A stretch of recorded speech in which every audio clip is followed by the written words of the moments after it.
Peter, the floor is yours.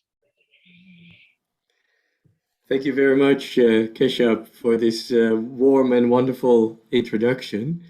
I hope you can hear me well.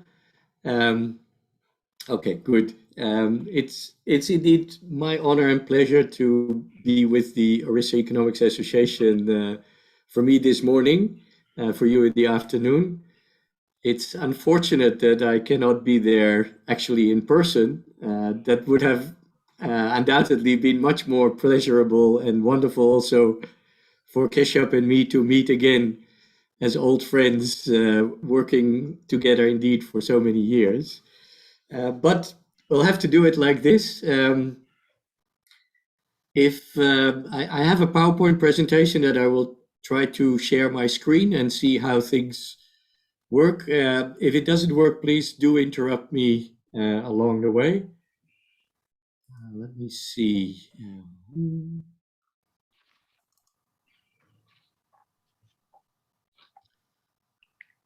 Yeah. Are you seeing my screen? Yeah, yes. Yeah, it has come maybe. Full screen or? It's not yet, it's full screen, but then with a panel. Oh, now it's full screen. Yeah, now it's panel. Yeah? Please. Okay, Yeah, okay. please. Then I will continue like this. The title for the keynote is Mobilizing Knowledges for Frugal Innovation Systems and Inclusive Development. And I decided to focus a little bit more on the European situation, also because I thought, speaking to all of you from Europe, it would be a bit silly for me to talk about India. So to focus more on a contrast between Europe and India, and to see also what we actually in Europe can learn from India on this topic. I will start with a little bit of the background and the ambition of our Center for Frugal Innovation to give you a bit of a flavor of the kinds of things we're doing. Then talk about frugal innovation and frugal innovators, how this is anchored in the European Union agenda. And then finally, to talk about the research agenda. Just a second.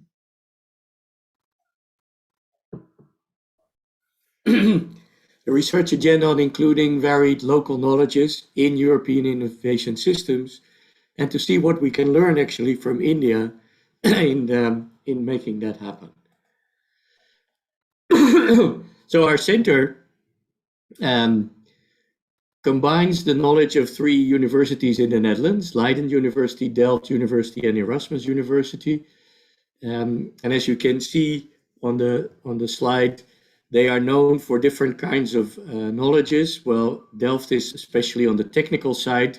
Leiden is more on anthropology and medical. And the university that I'm from, Erasmus University Rotterdam, is more known for its development studies as well as management and business models.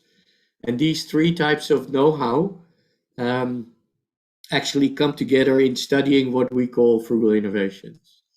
As a center, our ambition is to see where and when frugal innovations are more likely to contribute to addressing the sustainable development goals, and to identify patterns and ecosystems in frugal local to global innovation systems across sectors and regions, with a focus on health, water, energy, and agro-food. In the early years, our center focused mainly on Africa, but as Keshav has also informed you, my own experience is much more in India and in a few other countries in Asia.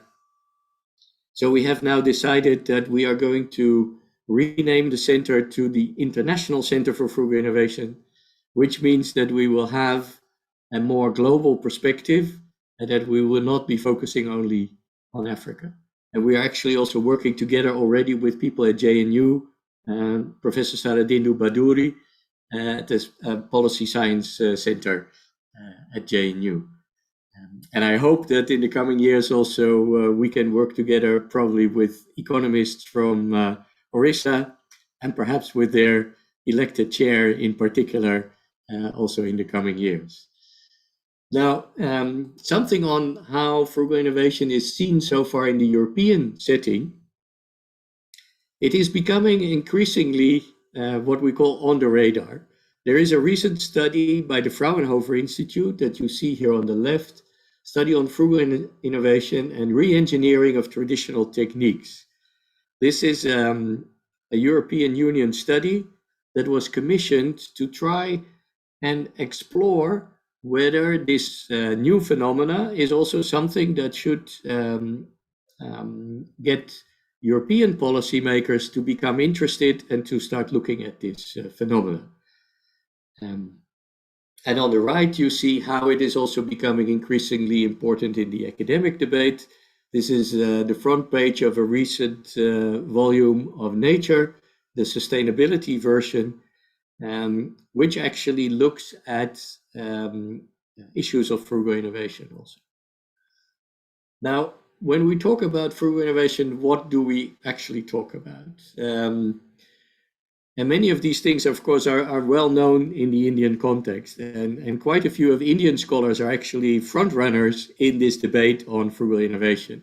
So again, it feels a bit odd to, from Europe, talk about this to people in India. But then I was asked by Keshav Das and his colleagues to do this, so I will try and make the best of that in this context. Frugal basically means sparing or thrifty. If you look at the Oxford Dictionary or one of the other dictionaries, in the development debate, it also is about careful use of resources and the increased use of renewable resources. It's about simple and smart kinds of innovations that often also use fourth industrial revolution technologies, which means Internet of Things kinds of applications, but in a simplified version. So we're talking here about things like mobile money apps. We're talking about relatively simple and smart solutions that, while in the European setting, most of the innovation attention, and I know that this is unfortunately probably also true in India, most of the money that goes into studies on innovation and into developing innovations actually goes to major government departments and large companies for their R&D departments. And with this idea of frugal innovation, we're trying to recapture some of that to actually think about what is happening at the local level, what kind of local innovation practices are also equally important in understanding innovations more broadly. When we talk about frugal innovation, therefore, we talk about low cost in combination with high functionality. We also talk about reducing the idea of over-engineering. Most products in the European and American setting are significantly over-engineered.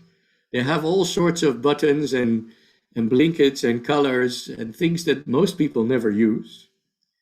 And that significantly increase the price, and that also make the products more vulnerable to all kinds of issues that do not make them function well. So this idea of reducing over-engineering, I think, is one of the fundamentals of making innovation processes and innovation systems more frugal. This also focuses on relatively low income households, and this is also a change in the innovation dynamic. Conventional innovation thinking usually starts with either the military or rich consumers. And only at a later stage in the innovation processes, once the innovation becomes more sort of regular and more part of the mainstream, it also is made simpler and made available to normal and poorer people in society. With the idea of frugal innovation, you try to reverse that logic. And you try to actually innovate for those who need it most, instead of innovating for those who already have almost everything.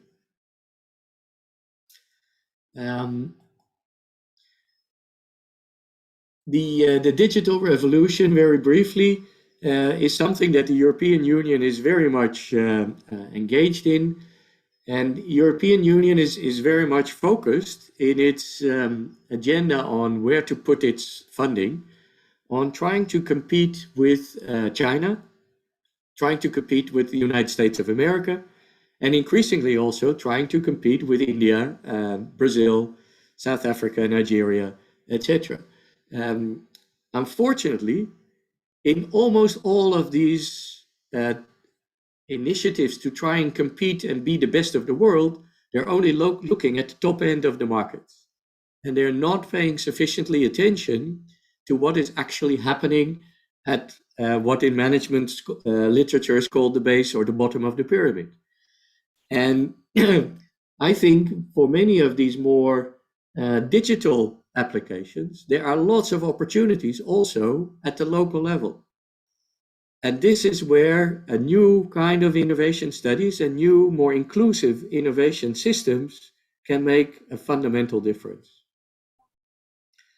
Now, when we talk about these frugal innovators, we often distinguish three types. And I want to explain that a little bit also because what we often see in this literature is that people only look at one type of actor and they disregard the others when they look at this phenomenon. First of all, there are the firms that develop frugal innovations to make profits and penetrate new markets. This is well-known stories of multinational companies from Europe and the United States, but also, for example, one of the biggest success stories at the moment is Indian multinational companies in Africa with relatively interesting, innovative products at a lower cost for people that cannot afford these American and European products, for example, in Africa. A second type of innovators are NGOs, non-governmental organizations, and social enterprises, often with donor funding, that develop frugal innovations to address societal challenges. And I will give one or two examples later on.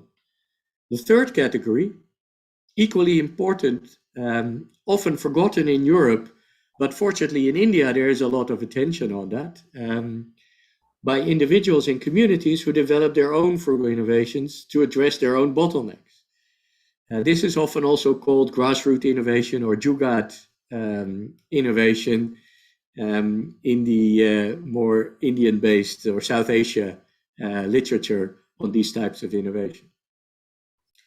I will talk a little bit about each of these three to show also that while they have different motivations of why these innovations are developed, that it can be for profit by firms or to actually address your own challenges by individuals in villages in Asia. But they also have common characteristics. Now, the first example that many of you may probably know is an example of a firm-based frugal innovation in the health sector by General Electric. This is a portable electrocardiogram that was actually developed for rural areas in India by one of the innovation hubs of General Electric. I think it is in Gurgaon, but they have a sort of an Indian innovation center, General Electric, where they develop these kinds of products.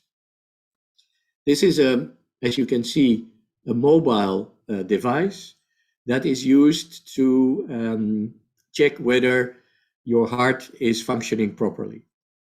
The idea was that it would be used by local health workers in India who could take this on the back of a scooter or a motorcycle or a bicycle into the villages to be used to see which potential patients that are thinking that they are experiencing heart issues, whether or not they should go to the town to visit a hospital or not.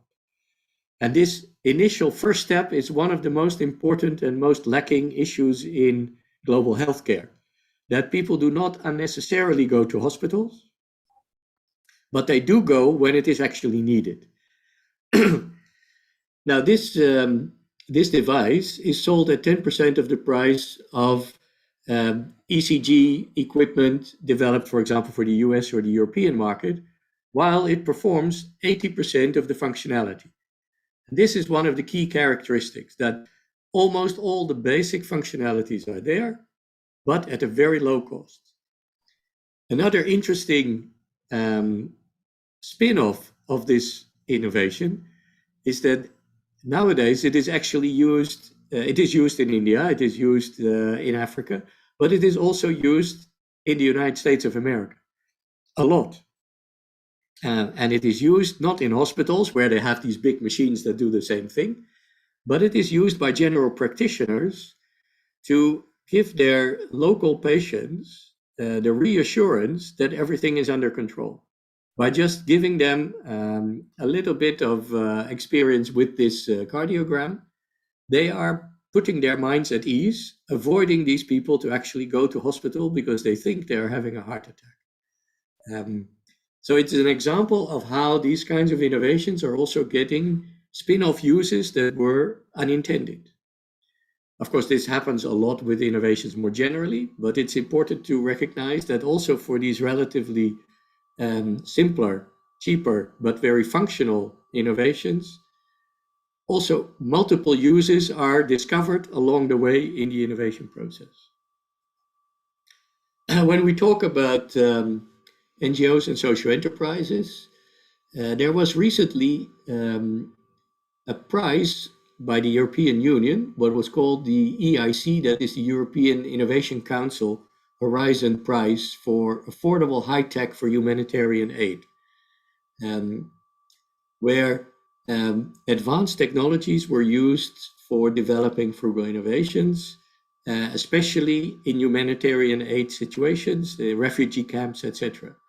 3 of the 5 prizes, and these prizes were $1 million each, were won by Indian social entrepreneurs, which is another example of how Indian innovators are very active in this field. And they were related to, for example, water cleaning filters and ways to be able to communicate with family members that one would have lost contact with after leaving a war zone and ending up in a refugee camp and not knowing where your father, mother, or other relatives are.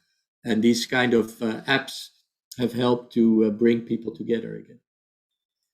The third type are community or individual frugal innovations. And while the conventional focus in innovation studies has been on exchange value and large-scale commercialization, I think together also with our colleagues in India, there's a need and scope for rethinking on the depth and the breadth of innovation policy and finding ways to introduce also non-economic motivations.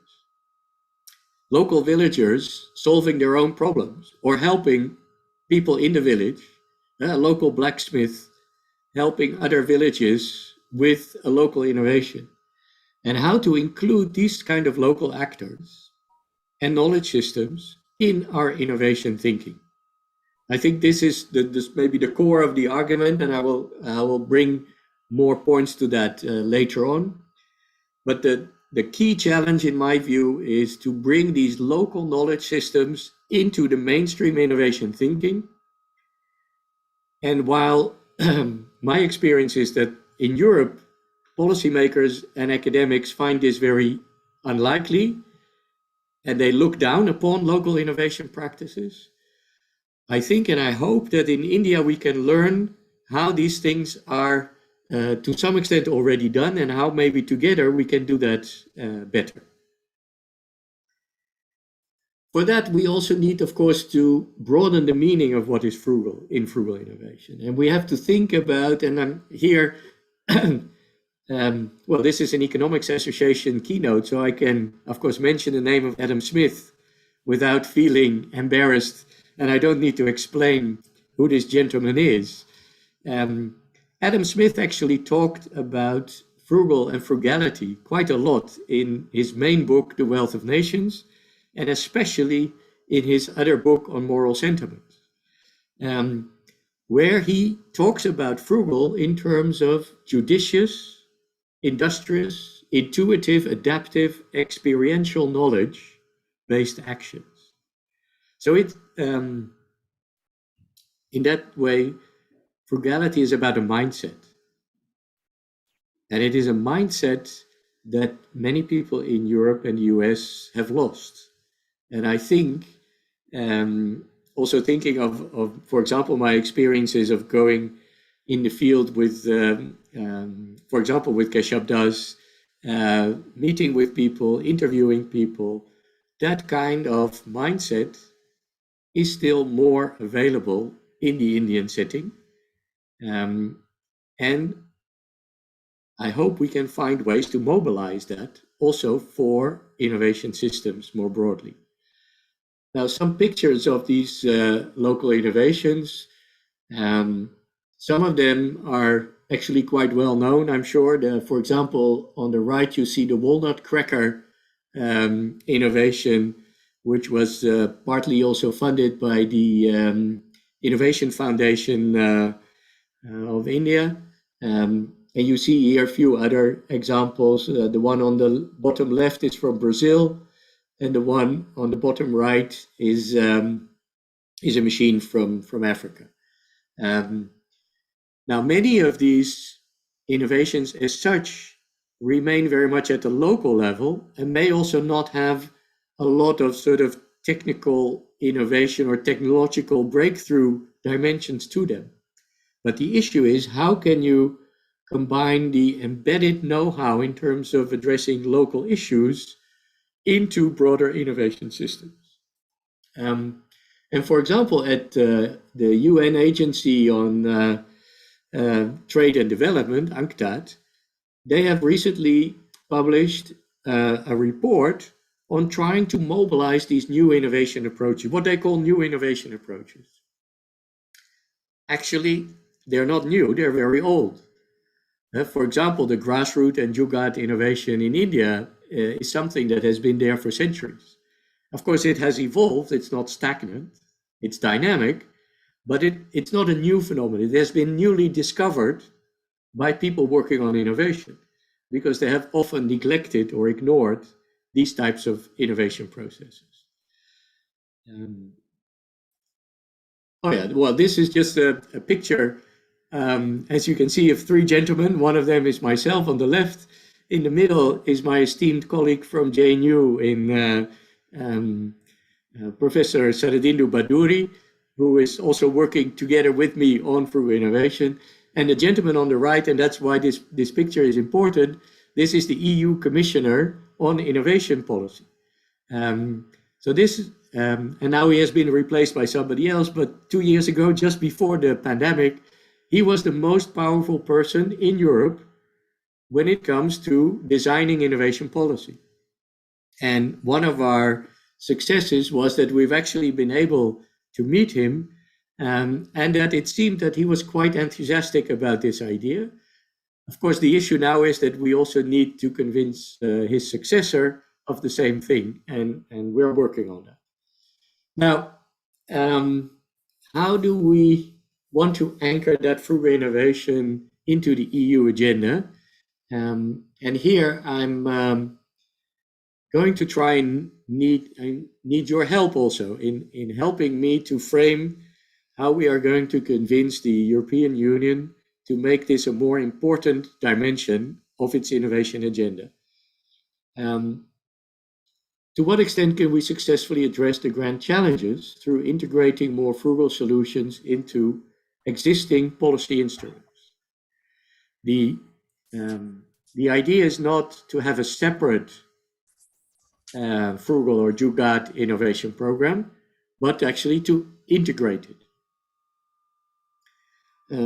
To what extent is rethinking of desired innovations trajectories needed? We need to convince the sort of the hardcore, the mainstream innovation system people that we also meet at the Globalics conferences and things like that, about how to reduce over-engineering. It's one thing to say that this is harmful, but it's quite something different to actually convince them that over-engineering is not just a frivolous extra, but that it is harmful also from a longer-term sustainability perspective, because it uses all sorts of resources that we would better use for something else. Secondly, to involve low-income innovators and citizens in these innovation trajectories.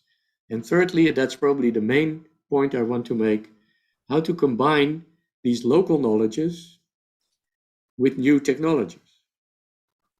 And that means that we're trying to look at ways to weave frugality into high-end advanced scientific innovations and innovation ecosystems.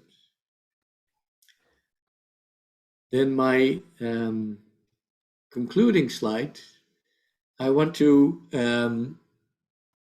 maybe challenge you to help me with examples to start doing this.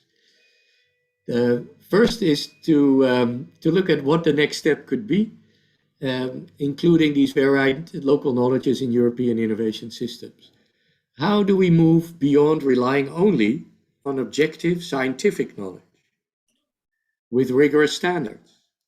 And again, I'm not against objective scientific knowledge. As an economist, I grew up with it. We all work on also on objectifying and making knowledge more rigorous.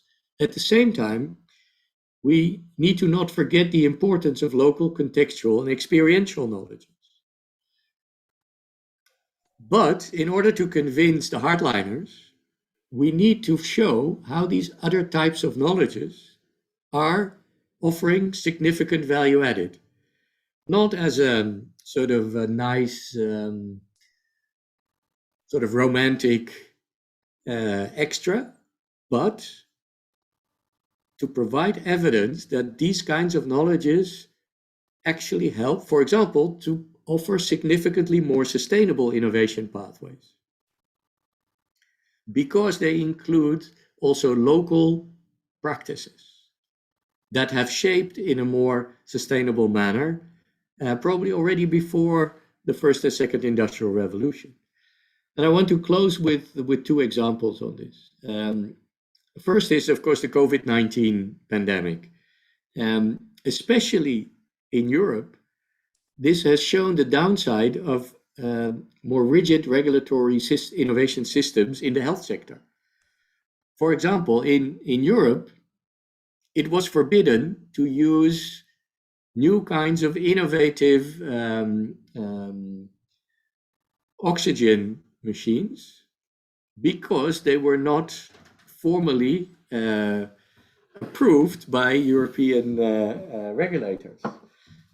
So this has created lots of slowness in our system to adapt to the crisis. Also, for example, non-medical mouth masks were not allowed in the European Union for quite a long time, while there was a major shortage of the official medically approved mouth caps. The second example is more structural and maybe more important. Climate change. When I've been involved in a number of projects around climate change, or at least in the preparatory phases, and what I've noticed is that there is a big mismatch between the more scientific community that looks at sensors and satellites and that calculates the data, and local farming communities that are adapting their way of dealing with climate change based on generations of know-how on how the climate has always changed. Now, it's not that one kind of knowledge here is superior to the other. But what matters is that if you can combine these kinds of knowledges, you will arrive most likely at more sustainable, better solutions. Because for the local farming communities, it is difficult to see the breadth and the extent of the climate change at the moment because it is accelerating. So there are a number of things that they cannot manage using only their local knowledge systems. At the same time, the scientists often treat the whole Earth as one system, and that their model would be able to deal with the complications at the local level through a one-size-fits-all approach. Now, the way to try and match these two better, that would require a more inclusive, frugal innovation system. And I hope that by combining European and Indian knowledge, we can make steps towards that. And with that, I would like to thank you very much for your attention. And I look forward to having hopefully enough time for a discussion on this with you. Thank you very much. And thank you again, Keshav Das and Amarenda Das, for inviting me on this Sunday afternoon. Thank you so very much, Peter. As always, you really sort of very comprehensive, and you speak very like to the point and very provocative in your, you may be sounding very mild and friendly, but I think you have been extremely provocative in this particular talk, in the sense that you have actually been sort of raising very serious issues as to how innovation has been historically construed, including by even the recent academics. I have quite a few things to say, but I think I will sort of open this for discussion by others. Any participants who wants to ask something, and maybe I'll come in towards the end actually. So this, so anyone who wants to please ask a question or to have one as a comment, one doesn't want to agree. So whichever way. So please, so anyone from the audience, maybe a little brief because of the time issue. Please. So the floor is open, please. Can I ask something? Yes. Yeah. So no, I was just thinking about the intellectual property right, or say patent and the frugal innovations. Usually, you know, when you are telling that, like say in a European setting or even in any other setting, you see that you know, usually the high tech you know, knowledge comes and then we apply for the patent, and that's how that gets marketized. But then in case of frugal innovation, you will not be getting the intellectual property right or a patent, or if at all, you know, there is a scope, the people who have come up with this innovation would not be knowing how to apply for a patent. So how do we you know, deal with these issues, and what are the implications on the frugal innovations? Peter, how would you would like to respond right away, or would take a few questions? Well, it's up to you, but maybe I will start with this one because it is a very important question. Okay, take it. But if you prefer later to combine a few questions, that's also... No. I think maybe you can respond right now. Yeah. Yeah, because this is indeed one of the critical questions to get it more into the mainstream also, and to ensure that the benefits accrue to those who develop the innovations. Now, the paradox here, in a way, is that the whole IPR system, of course, was started to ensure that those who invent something also benefit from that. That's the original idea. However, with frugal innovations, that often doesn't happen. And let me give you the example of the COVID-19 pandemic in Europe. In Europe, after many years of a lot of confidence in IPR as an important pillar of the innovation system, it is now with COVID-19 that there has come a very important public debate also about, for example, whether the vaccines or other things related to solving the COVID pandemic should not be made public. And why would a pharmaceutical company make billions of dollars by keeping a vaccine at short access while the world needs it now? And the interesting thing is that while until 3-4 years ago, if you would bring these sorts of points up with reference to developing countries, people would always say, well, but still, without intellectual property rights, we don't get the innovation processes going. So it is a necessity to ensure that, for example, pharmaceutical companies and health companies actually produce these new products. And now this is fundamentally changing. And there is a new discussion also in the EU about thinking through where and when, for example, innovations would have such public good kind of characteristics that making them private through an IPR would be restricted. And there is now also talk, and that is more the sort of frugal innovation upscaling issue, of how to ensure that those who innovate, for example, not because of monetary gains, but they simply innovate to help their neighbors, and then somebody comes to the village and they see that design and they think, I can take that to a factory, I can start producing that, and then I'm going to make a lot of money, that you can actually start tracing back the originality of that innovation.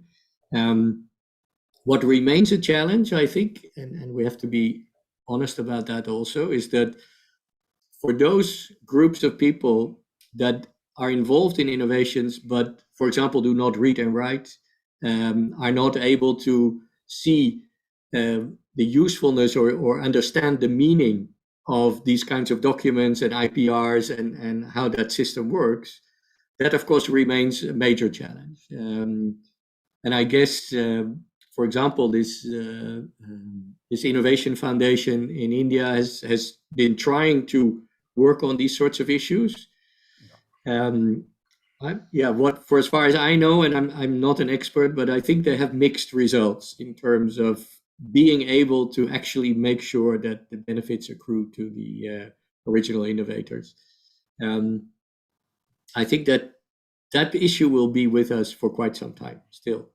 But on the other side is the positive note that that lawyers and economists who have for decades defended the system of intellectual property rights, without any exception, that faith is now being shaken, and that new ideas about the role of innovation, for example, for sustainable development, for climate change, for saving the planet, that we cannot leave that to a private sector monopoly. And that is a fundamental change. So maybe one of the good things that have come out of this COVID-19 pandemic.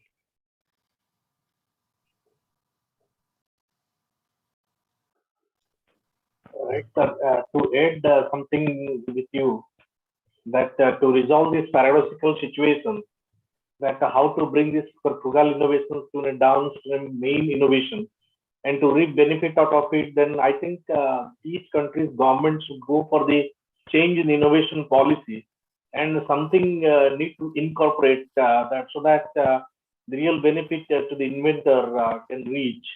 And I think this is the high time also, because many frugal innovations in India are doing exceptionally well and solving the rural problems. And to add with you, probably, if I may not correct, that some kind of changes in this policy issues also required. Am I correct, sir?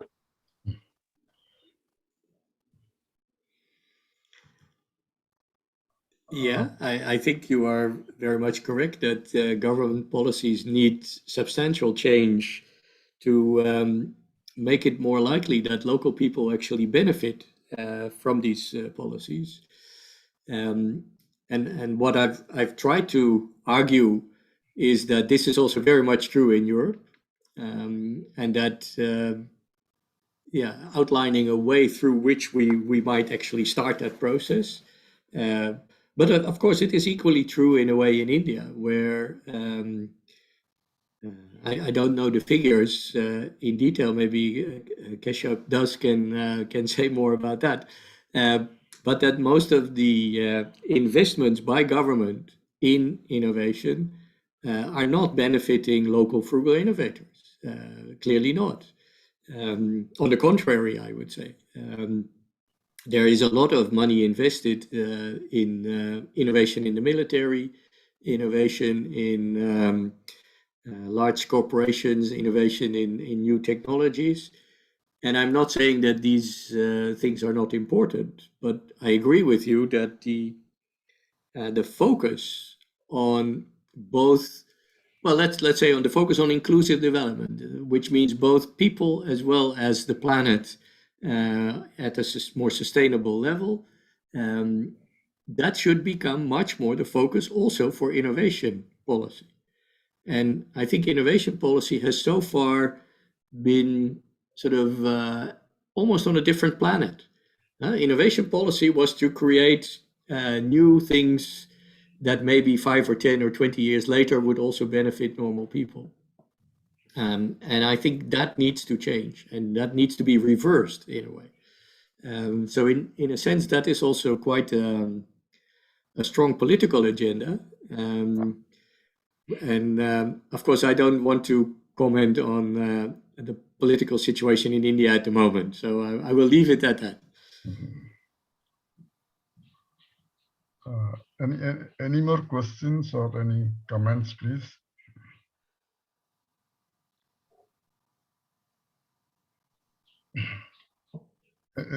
Anybody wants to ask something, please?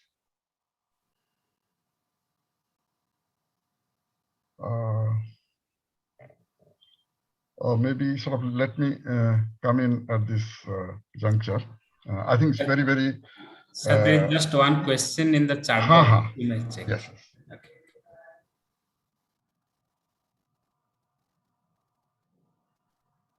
Someone has a question there? Yeah, there's a question on how frugal innovation contributes towards the achievement of the Sustainable Development Goals. That's quite a big question. I think they have a strong potential to contribute to these Sustainable Development Goals, but not on their own. They need, if you think of sectors like water, energy, health, agro, frugal innovations need to become part of more sustainable longer-term solutions. But I would be against making it a separate stream of innovation thinking. My aim is to try and have a sort of a more frugal dimension or stream of thinking within the mainstream of innovation thinking, and in that way to contribute to the Sustainable Development Goals. Because at the moment, if you see the policies on these Sustainable Development Goals like water and energy, by far most of the innovations are trying to achieve high-end solutions. So really developing new breakthrough technologies that could help, for example, with energy provision, while the low-hanging fruit of trying to, for example, reduce the unnecessary use of energy and improve the use of renewables at the local level does not require a lot of R&D lab research. It requires much more a stronger connection between local practices and smart, simple Internet of Things applications, so that you can actually measure things, you can actually check what is happening, you can make sure that the right people pay for the electricity, for example, that they use. And we have to rethink, for example, subsidies on energy access and all kinds of other things. Which I know is also a very sensitive topic in India, the farmer subsidies. So, yeah, I'll leave it at that. Any more questions, please? Maybe I have just a few things to say, and as I was mentioning that it's a kind of one very interesting part is that there has been a definite sort of, let's say, paradigmatic shift in terms of people's idea about innovation, something which was very often thought as something which is very much artifact-centric. So like it's as if it's everything is sort of like in the domain of science and technology, so very little was thought in terms of how it could be made inclusive, or how it could sort of reach a kind of a wider sort of like the wider audience. And as you very rightly mentioned, one of the key special features of frugal innovation is in fact to sort of not to compromise with the scientificity of the product or the services that it would give, but then also to take care in terms of, like, let's say, reducing the costs and sort of making sure that it can reach everyone. In fact, one of the very interesting examples, I'm sure you know about that, has been our sort of initiatives at polio eradication. The polio eradication in India has been one of the most successful. In fact, at some level, you must say that this is a kind of a frugal innovation. Some people, in fact, describe this as a kind of a democratic innovation, by which, like, sort of, the state played a major role, but then state worked with the private sector and sort of ensured that a variety of other agencies or other institutions who sort of came in, including advertisements and logistics and all that, in which the polio sort of vaccine could be made. I mean, this has been one of the massive successes that we have achieved.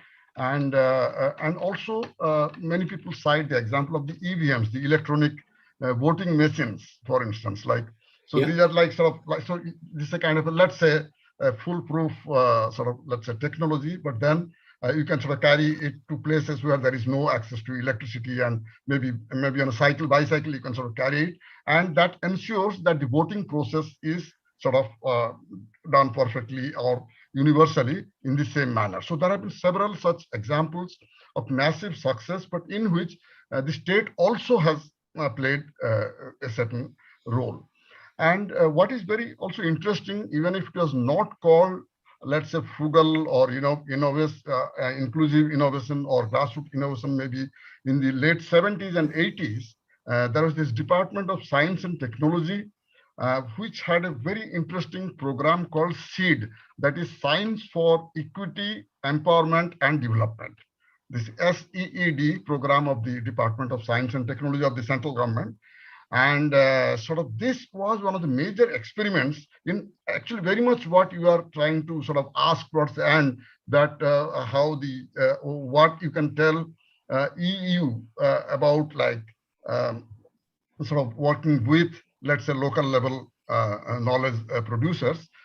In fact, there was a lot of work which had taken place during the let's say late 70s to, let's say, early 2000. In fact, right now I'm sort of part of a study on that, and we are trying to sort of look for the history through a variety of interviews to find out how that actually worked. In fact, what you find, it is the state and the civil society in a very significant way, while not really compromising on the, let's say, the scientificity of the artifact that they were talking about, but definitely there were what we may call as institutional innovations.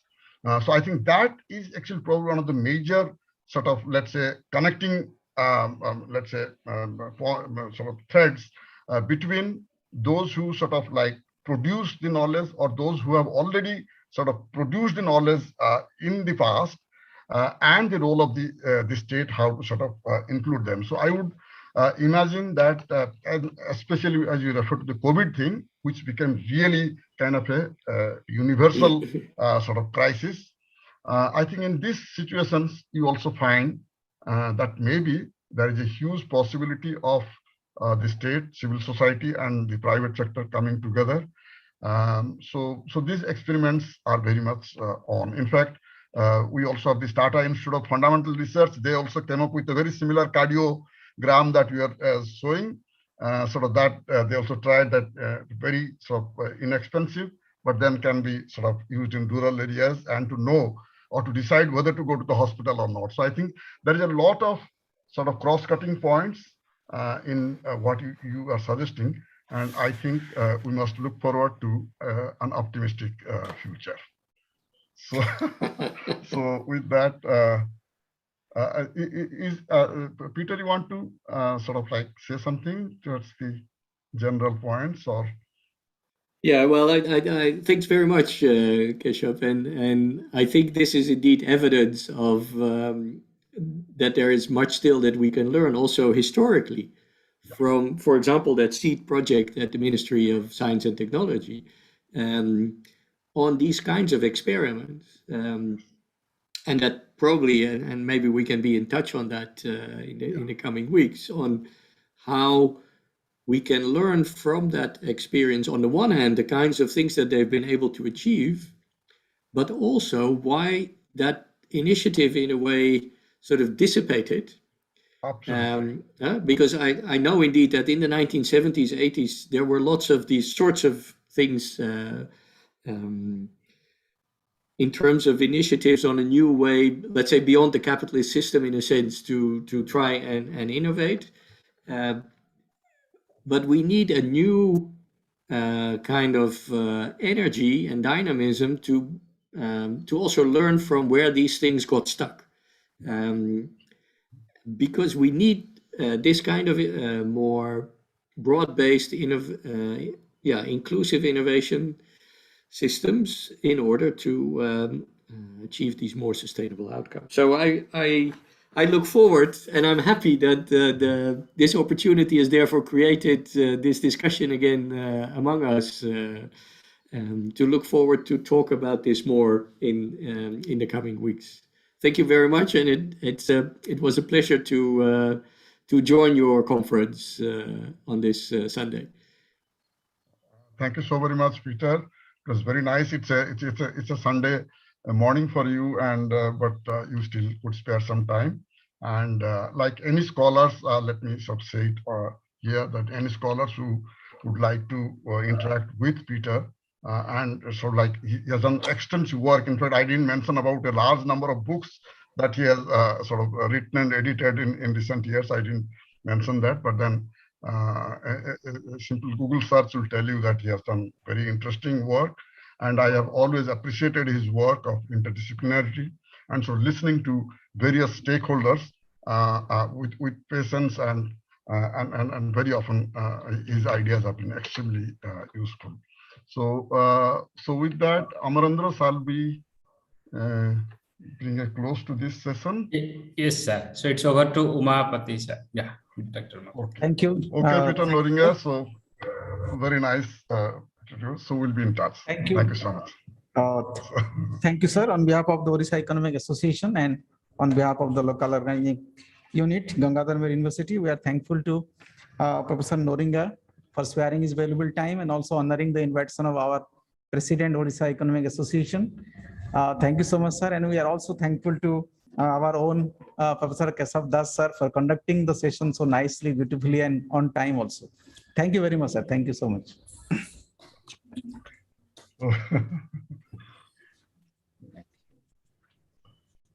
Yeah.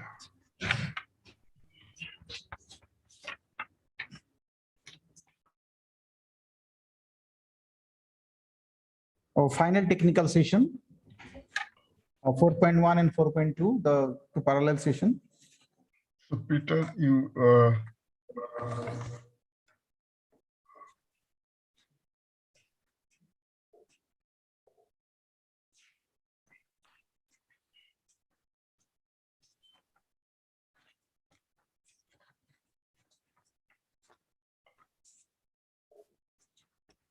maybe you can, if you want to leave. Yes, thank you. I will go back to family affairs, and hope you will have a good final session for the conference. And I hope that many of you will get in touch, and definitely also with Keshav soon. Yeah. All right. Thank you very much. Oh, thank you. Bye. Bye. Thank you. Thank you. Thank you so much.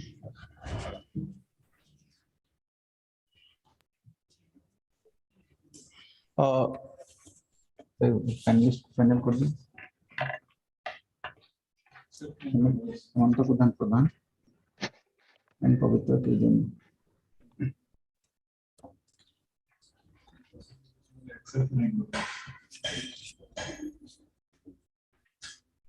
Now I request the chairperson of the next session, Professor Hemanta Kumar Pradhan, and the discussant, Professor Pavitra Kejana, to kindly accept the invitation from this side to become a panelist.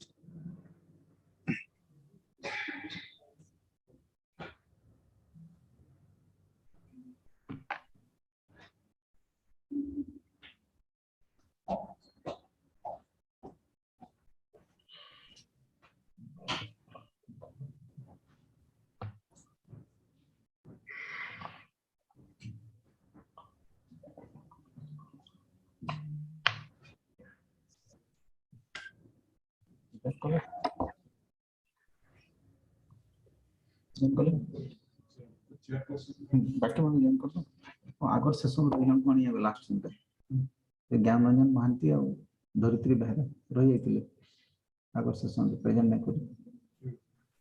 Yes, in fact, I will just make a request that a few authors could not present in the last session. So please allow them to present in the session. But again, we will have to wind up within time. So that will be the request, because if I again try to make an announcement, say at the end, today we have again valedictory session, and at 7 p.m. Professor Prashant Patnaik will be joining with us. Okay, because so that's why everything should go on time. Yeah, so that is the request I would like to make. Thank you so much. Thank you. We have accommodated the earlier two participants, Gyanaranjan Mahanti and Dharitri Behra, Yes. in this particular session, and one participant, Ospini Bhadre, she has been accommodated in the next parallel session. Okay, thank you so much. Thank you. So on behalf of the organizing unit, I welcome Professor Hemanta Kumar Pradhan sir as the chairperson of this session, and Professor Pavitra Kumar Jena sir to conduct the session. And the paper presenters are Gyanaranjan Mahanti and Dharitri Behra from the previous session, Rakesh Meher, Minaketan Behra, Minati Mollik, Swarnaprabha Hota, Susri Sangamitra, Ratan Patra, and Taralata Sethi. I welcome all of you to this session. Now I hand it over to Professor Hemanta Kumar Pradhan sir to conduct the session. Sir. Thank you. Thanks the organizer, Professor Keshav Das, Amarendra, and welcome Pavitra. And I am really honored and thank you for inviting me to chair this session. Now, I think we have a very interesting topic, the impact of COVID-19 on economy, industry, specifically the MSME, and I see there is one paper on tourism. So this is an extremely important issue that even many empirics have they yet to come out with results how at the micro level or at the state level, district level, how these have impacted. And I think I congratulate the authors to come out with some empirical studies on this.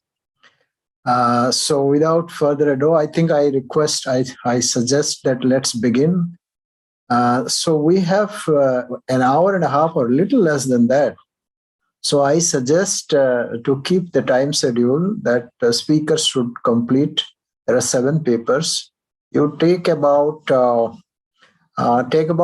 minutes maximum to complete your presentation. Then I will just raise my hand. So that means there is an indication that you must summarize and end, and followed by a question and answer. The discussant, I think, is Pavitra. So yes, sir. Pavitra would be ready with his guns. Sir, not 7 paper. Sir, it's 9 paper. 2 paper they have adjusted. All right. So that would mean, so you have lesser time. So we have maybe finish in 8 minutes. All right. But I would say that give a little focus on your methodology. How did you go about to study hypothesis and methodology, and discuss the results more. And of course, you would have your, the empirics and estimation methodology. So keep that in mind so that, as a researcher, we would like to know how you went about to study. So thank you very much. All of you welcome. Let's have the first paper by Rakesh Meher and Himanchal Naik, overview of impact of COVID-19 and lockdown on Sambalpuri weaving community. Interesting paper. Welcome. Rakesh, please. Good afternoon to all. I'm Rakesh Mihe, Yes. PhD scholar from some. Yes. Can Rakesh come in on the video, please? You come on video Okay. and share your screen if your PPT. Yes. Thank you. Yes. Thank you, Rakesh. You? Yes. We cannot see you, but we can see your PPT.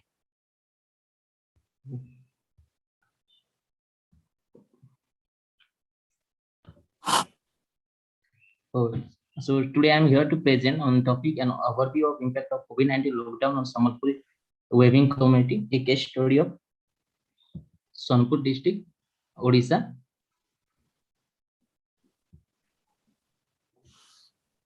So handloom fabrics and handloom weavers form an integral part in culture, heritage, and tradition of India, apart from providing one of the basic needs of human beings, and along with a sizable contribution to gross domestic product. And this industry provides direct and indirect employment to lakhs of people in the rural and urban areas, and also has a significant contribution to the export sector as well.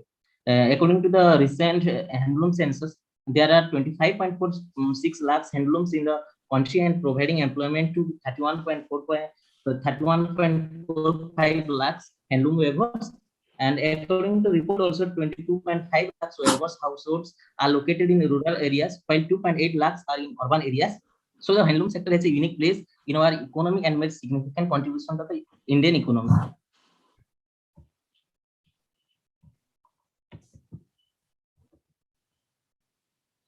So this is the present study has included some of the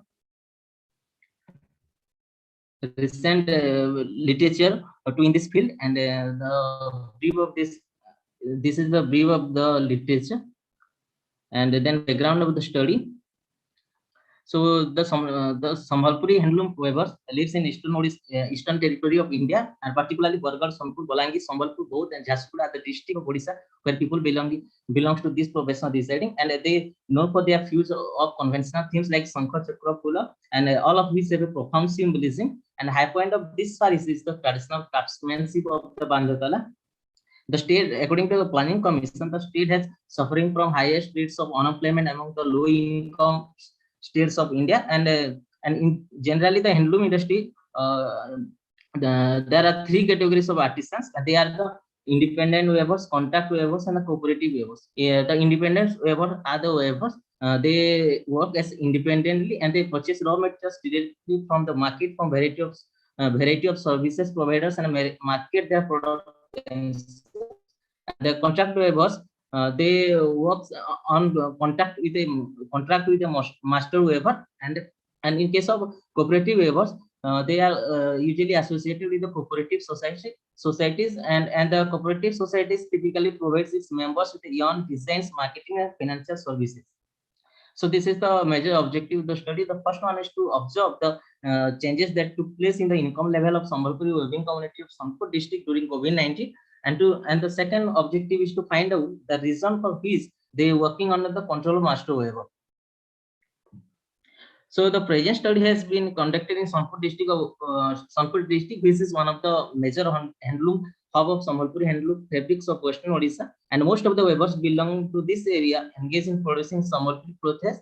And the primary data has been collected from the respondent weavers by using the purposive sampling method. A total of 120 samples collected from 10 densely populated handloom villages areas of Sonpur, which is include 109 samples from that is dependent handloom weavers.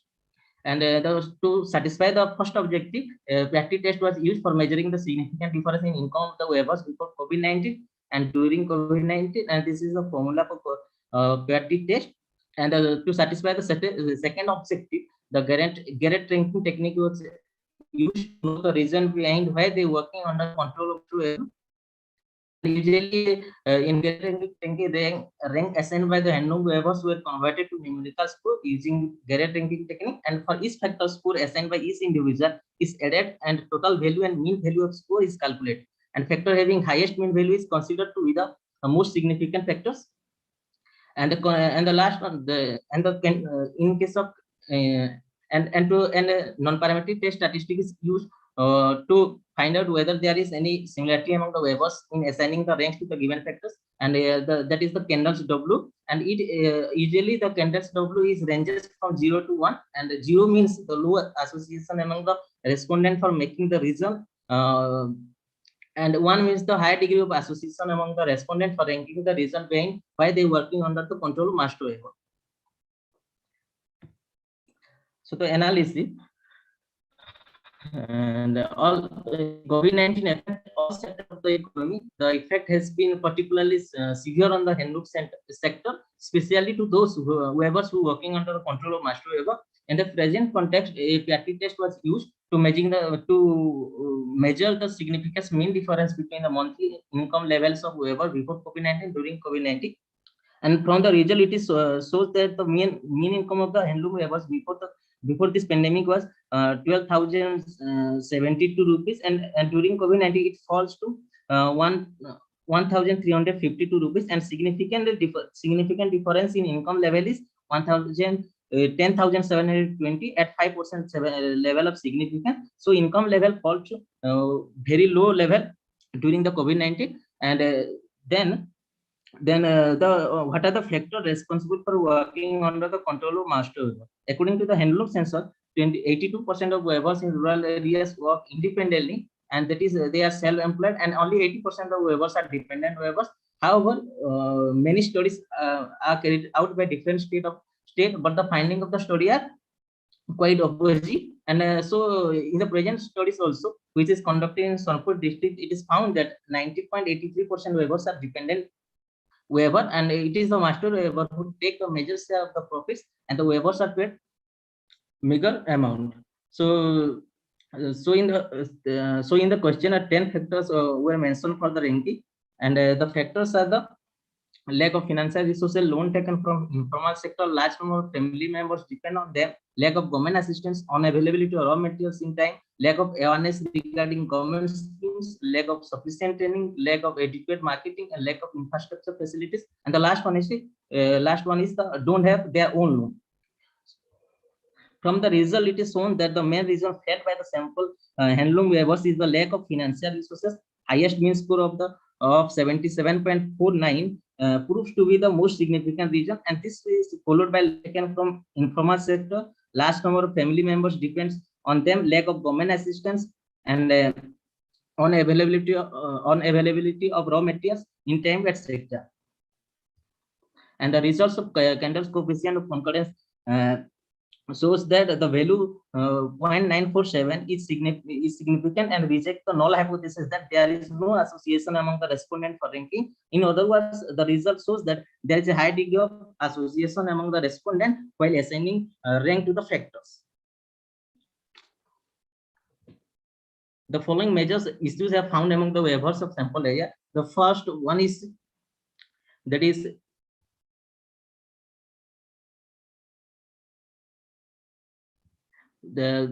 lack of credit availability, as 90% of the working under the control of master waiver. So there is no saving of the waivers, and during field study it is found that 80.33 have taken loan from the informal sector. These include money lender, master waiver, and friends, relatives, and only 12% have taken loan from bank. And the next one is the lack of awareness and information regarding the government initiative. As whoever belong to this area are mostly illiterate or lowly literate, who is keeping information about the information details about the government and non-government programs and initiatives are not possible. Then the next one is the lack of training and promotion activities. No frequent special training program has been organized by the government or cooperative societies to upgrade the skill and capacity building of the waivers.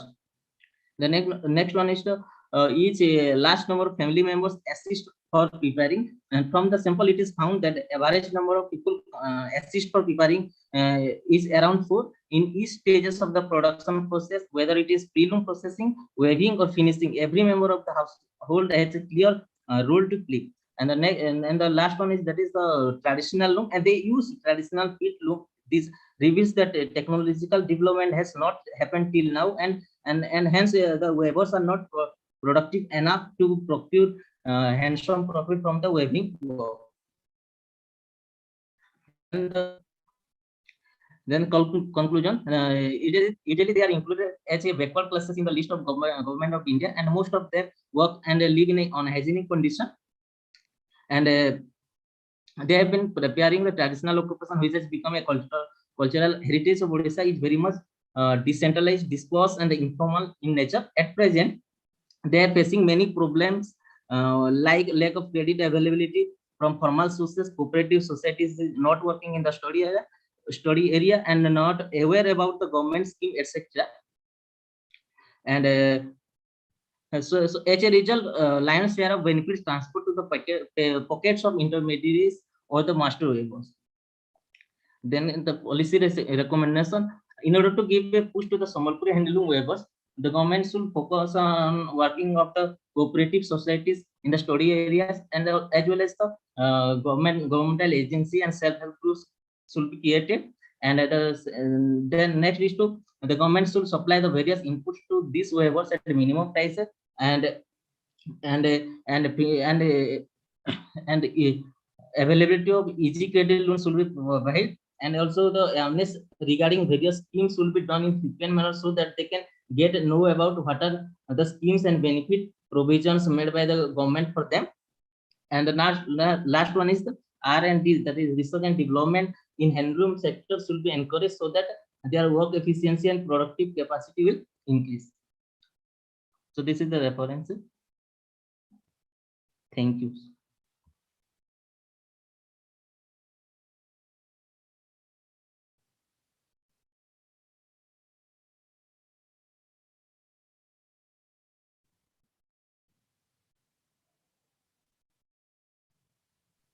Am I audible? Sir, you are muted. Okay.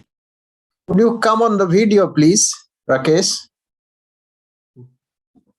Yes. Thank you. Thank you very much. Nice seeing you. So let me ask Pavitra, if you have any question, then the audience question. Yeah, sir. I have to discuss the paper. So yeah, let me to share my PPT.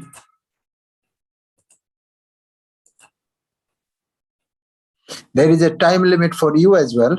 Yes. So,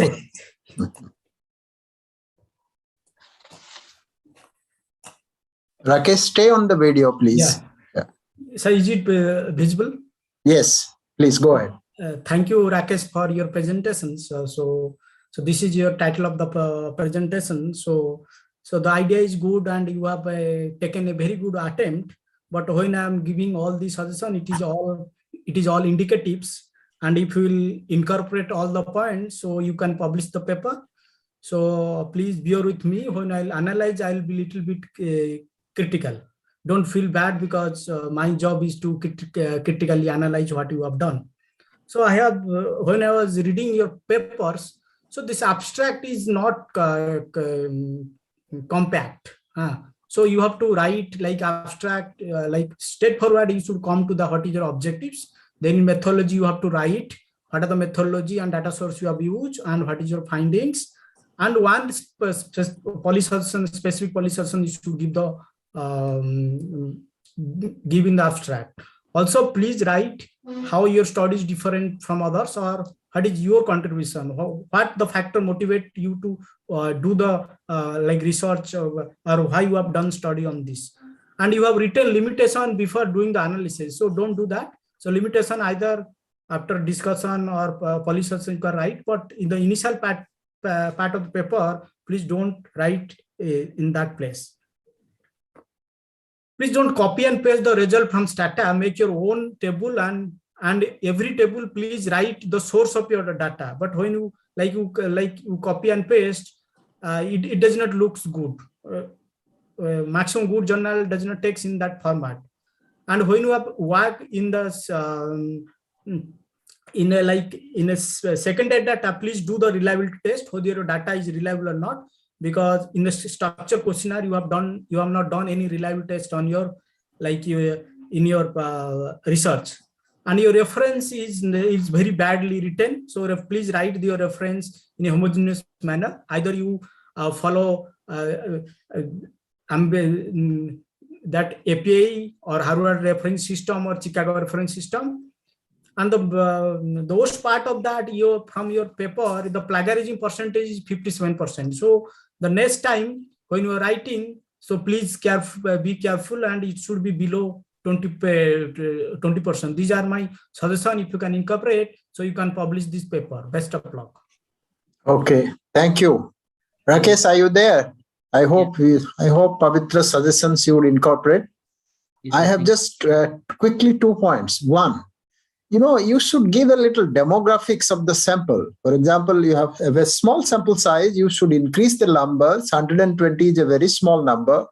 But even then, the age, education, caste, or whatever, income levels, so some of these demographics you should have given. Maybe in your paper it is there, but I make clear to you that you must give some demographics.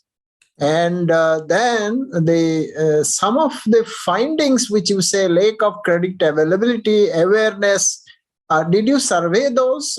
Did you ask any questions that whether they were already a borrower or they are planning to take another loan, or from where this came? Your major findings of the study, lack of training and promotion activities. I think Rakesh, did you survey this? Yeah, yes, sir. And they probably are not in the paper. Am I right? What you have given here? Yeah, it is not in the paper also. Okay, at least I haven't. So I think if you have surveyed the questions, you must prepare the results, and then from there you conclude. I think you can give some general conclusions, observations on the field, but you can just bring everything else on earth to your paper when that has not been empirically verified, validated, and examined. Right? This is very important. And so all of this plus your policy recommendations, you are free to make better policy recommendations, but some of them must come from your empirical results. A good empirical study, you have to be careful about what portion of the empirics, your conclusions come from your own findings. That is very important. And what Pavitra said is that you must have a review of literature. You are not the only one doing this study. You must summarize as to how existing literature, how are your studies different and methodology. But otherwise, this is you have a very good attempt, and take these suggestions, including the suggestions from your own colleagues and guide. And best of luck. Thank you. Thank you so much. Yes. So I think we move quickly to the next paper, say COVID pandemic and MSME in Odisha. This is by Minaketan Behra, Alok Ranjan, and Niharika. Please come in, whoever is presenting. Come on video, please. Yeah, I think, yeah. Thank you. Yeah, thank you. So respected Yeah. chairpersons, I think within this 8 minutes, I will try to, whatever that we have done, I will just summarize in this paper. So we have already mentioned the 3 authors that we have here. So in this paper, if you go for, we have broadly 3 things that in this hello? Yeah. So in this paper, also broadly in the first part, we try to emphasize on this some theoretical background with respect to employment, economic growth, and export, all the theoretical background with respect to the importance of the MSME sector. Then in the after that, we have gone for this different aspect of review of a literature part. And you just look at this, so I'm not going on this. I will try to emphasize on this, all this information are there. So with that, then we try to emphasize on this new definitions of MSME that is taken into account. Then with this, I try to the broad objective if you go for. So we try to emphasize on this, the broad dimension of the objective of our study is to measure the contribution of the MSME sector towards Odisha economy. Then we try to explain the impact of the COVID pandemic on MSME with respect to employment, sales revenue, cash flow during COVID-19 with the help of the primary survey that we have done. Then also whatever the measures that is taken by the government of India to what extent the need of this MSME that we have established in this paper. So we have used both secondary data as well as primary data. So in context of we have used the primary data to understand the sample size is very small. We have taken into the total sample size is 90, and the different sectors that starts from textile industry, electronics, electrical, engineering, metals, chemicals, servicing, repairing, and others. So broadly with that, we have taken into account to 90 MSMEs. And then from with the help of the schedule that we have developed, that we have taken into account the with respect to our objective. I will say on that. And the secondary data that we have used, I have already there in terms of the annual report of MSME, and also you just look at the secondary sources that we have used. And within the secondary method that we have used, one try to establish some correlationship between in terms of your MSME units, the employment and investment. So with that, we're using this model that we have. This is the profile of MSME. I'm not going for detail on this. And this is the export performance of MSME in Odisha using the secondary data.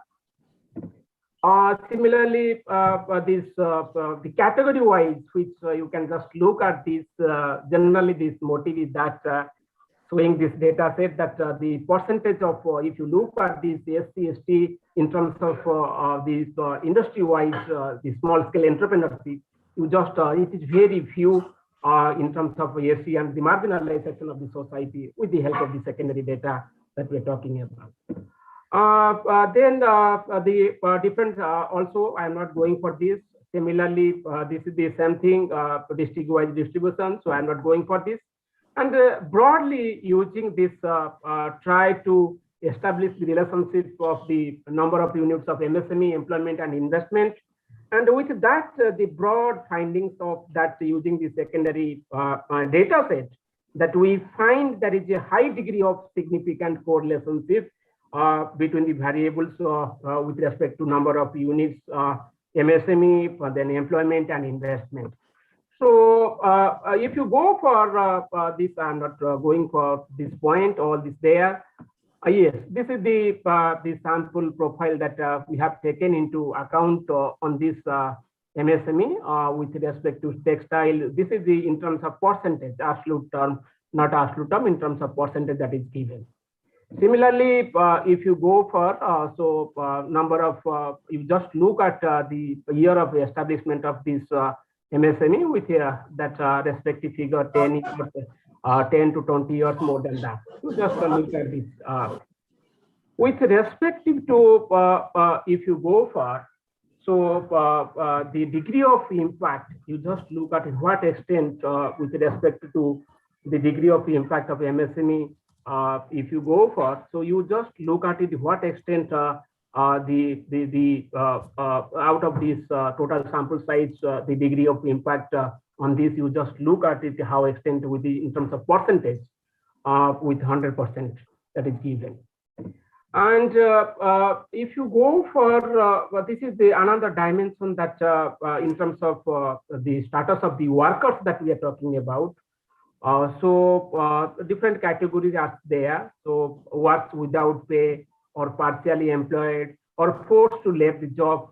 These are the dimension that through the field-based information that we got from these, all these other components are there. So with their respective percentage are given there.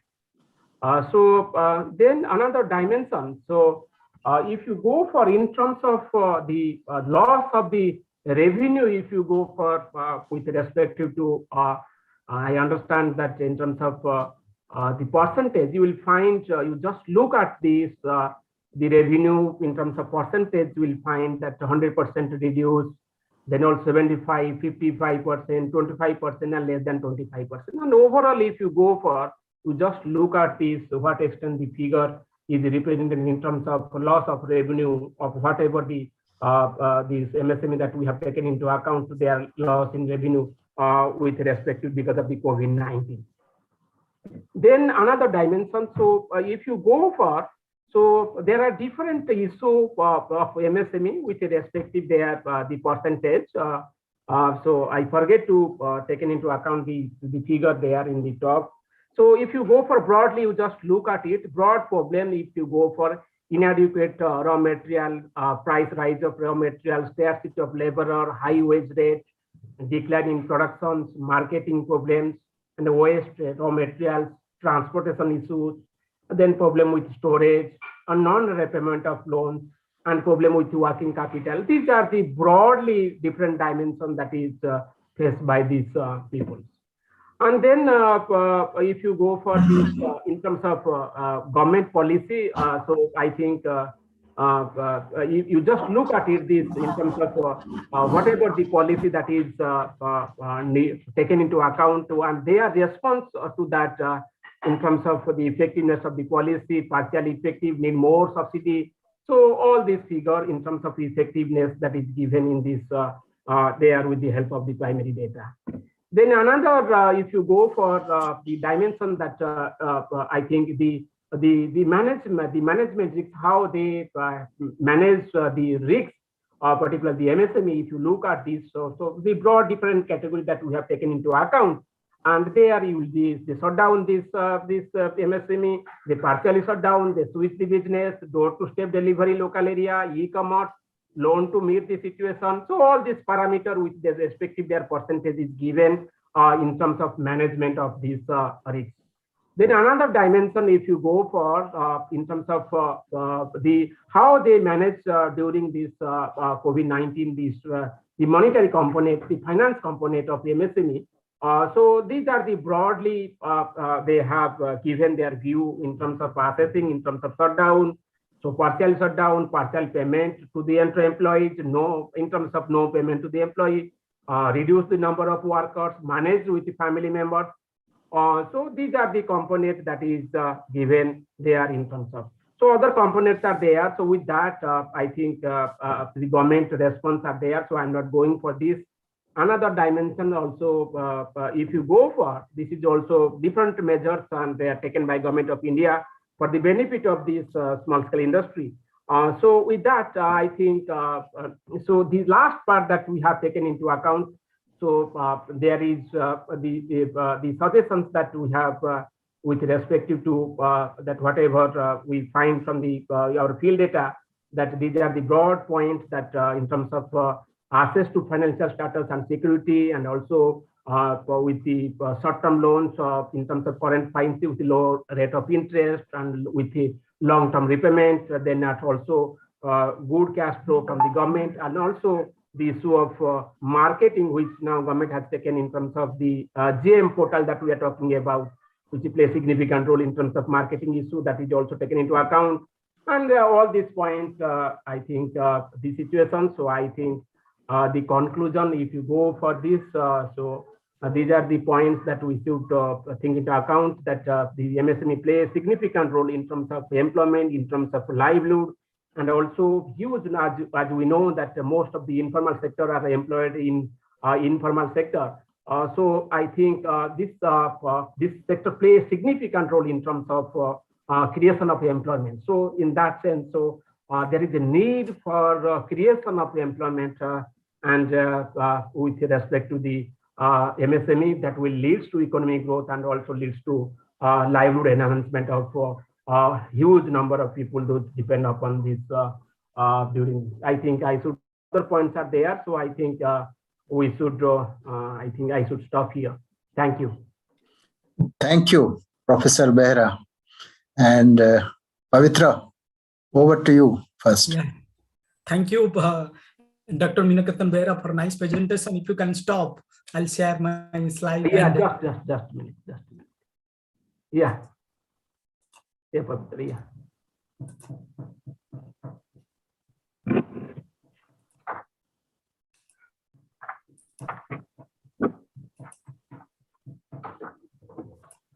Is my PPT visible? Yes, yes. Yeah, so thank you for a nice presentation. It is a very good attempt, and in fact, that MSME is the major player which can bring lot of employment.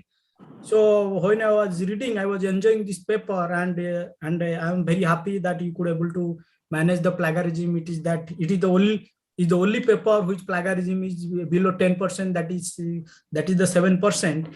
And from my side, I have some comment. If you, that comment I think you can incorporate, then you can publish in a good journal.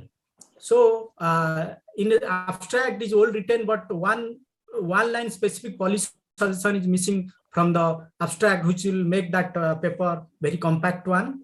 And in abstract, you have written section-wise analysis. According to me, so please don't write the section-wise analysis in abstract. You can shift to the body.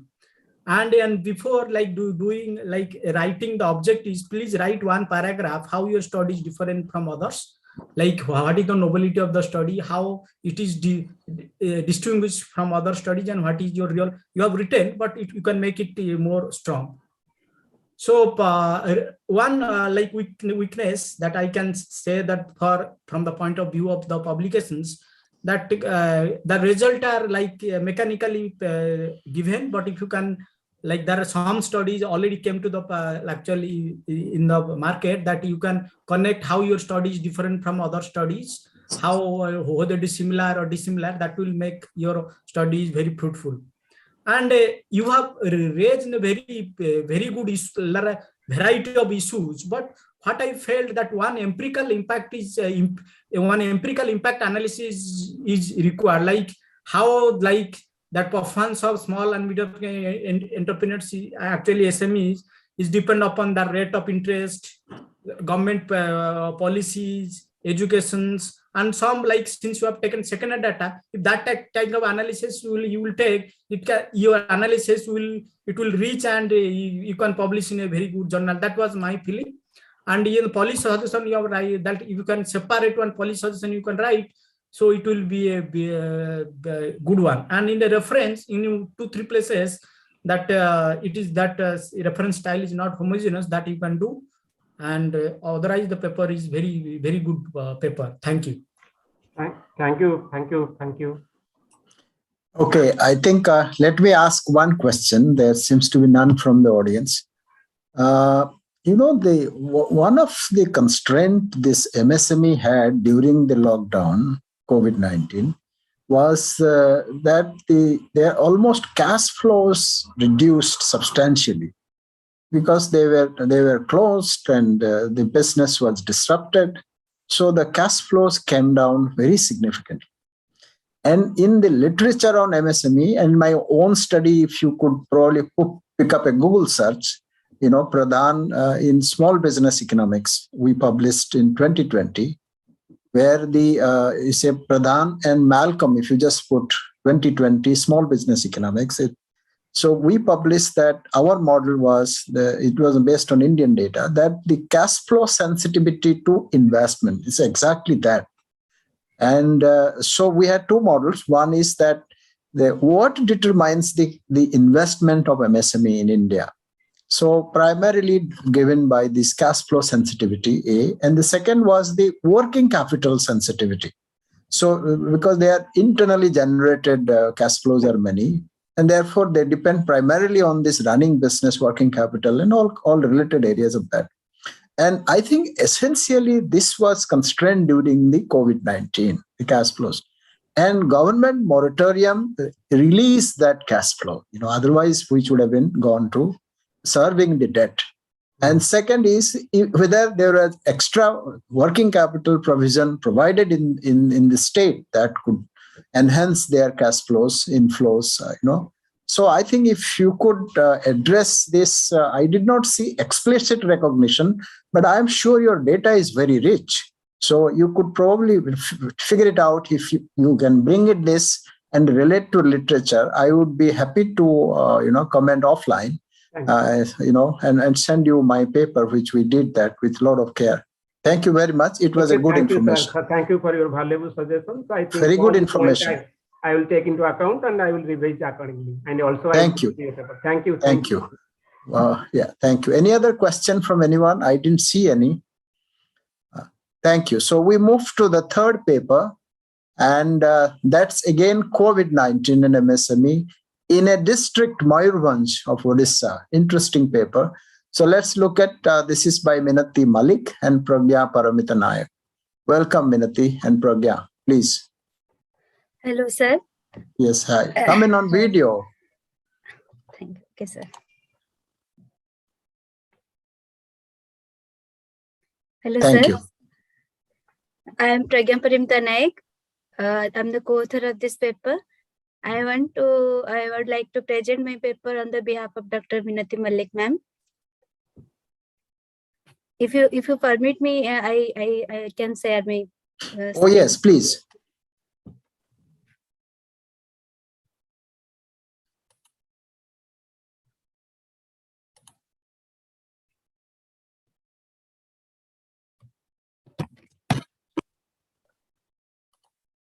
Take about 8 minutes and let's, yeah.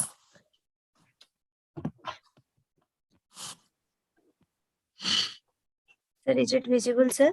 Yes, please. It's coming up.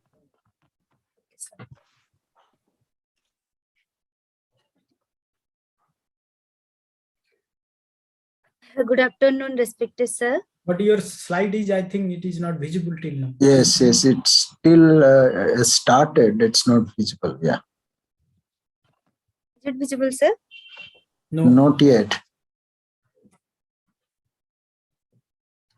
I thought it's coming slowly. Yes. Yes, it's now.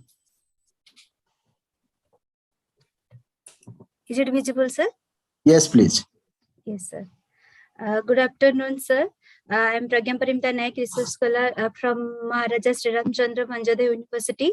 I am going to present my topic entitled as COVID-19 MSME COVID-19 and MSME sector in Mayurbhanj district of Odisha, a linkage between growth, investment and employment. As we know, MSME plays a crucial role in shaping the fortune of a major section of the society by providing employment, income, and economic justice through equitable distribution of income in a developing economy like India in general and in state of Odisha in particular. However, the COVID-19 pandemic has had a negative influence on the MSME sector. This epidemic has posed numerous obstacles and had an impact on production, supply chain, liquidity, demand, labor. This lockdown has created a variety of problems, including a financial crisis, low output, labor shortage, a lack of supply. In this backdrop, this paper tries to study the interrelationship between the growth of MSME, investment and employment, as well as the influence of COVID-19 on this section in Mayurbhanj district of Odisha. These are my objective. First one is to examine the linkages between growth of MSME units and investment with that of employment in Mayurbhanj district. And second one is to study the impact of COVID-19 on the MSME sector in Mayurbhanj district. And also third one is to discuss the impact of COVID-19 on the MSME sector in Odisha. This paper we have used to secondary data on both registered and unregistered MSME units in Mayurbhanj district. Have been gathered from DIC Mayurbhanj district and MSME state profile of Government of Odisha. The number of MSME units and the investment are used as independent variable, whereas employment used as dependent variable. In order to study the relationship among the variables, a logarithmic form of each variable is taken. Augmented Dickey-Fuller and Phillips-Perron unit root test are used to check the stationarity of the variable. The stationary variable have been taken for multiple regression analysis using the ordinary least square technique. This is the regression equation, multiple linear regression equation, and here the y is employment, and x1 is the number of MSME units, and x2 is investment, and it is the standard error, and beta 0, beta 1, and beta 2 are the coefficient. This equation used to study the linkages between number of units, investment, and employment. This table shows that the result of a unit root test result of registered MSME units in Mayurbhanj district. This represents that employment, investment, and number of units of registered MSME units are not stationary at level 1, whereas they are stationary at first difference. In such case, a multiple regression is applied for by taking the first difference value of all concerned variables. This table represents that it can be stated that the p value, that is 0.08, is less than 0.1 for the investment in MSME sector. It describes a significant and a positive effect on employment in MSME sector. It shows that 1% increase in investment leads to creation of employment of 0.07% in MSME sector. In case of growth of number of MSME units, P value that is 0.009 and which is less than 0.01, which represent a significant and positive impact on employment in MSME sector. As a result, employment in MSME sector can be increased by 0.5687% due to 1% rise in of number of MSMEs. The value of adjusted R square, that is 0.35, which means investment and growth of MSME units have positive impact of 35.24% on creation of employment in MSME sector. This table shows that the unit root test result of unregistered MSME units of Mayurbhanj district. It indicates that employment, investment, and a number of units variable in unregistered MSME are not stationary at level 1, but they are stationary at first difference.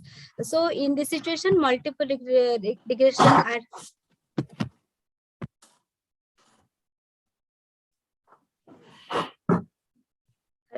Hello? Yeah, please go ahead. Sorry, sir, I have faced. No, it's audible. You carry on. Sir, is my PPT visible? Yes. Yeah, it's visible. But I can't.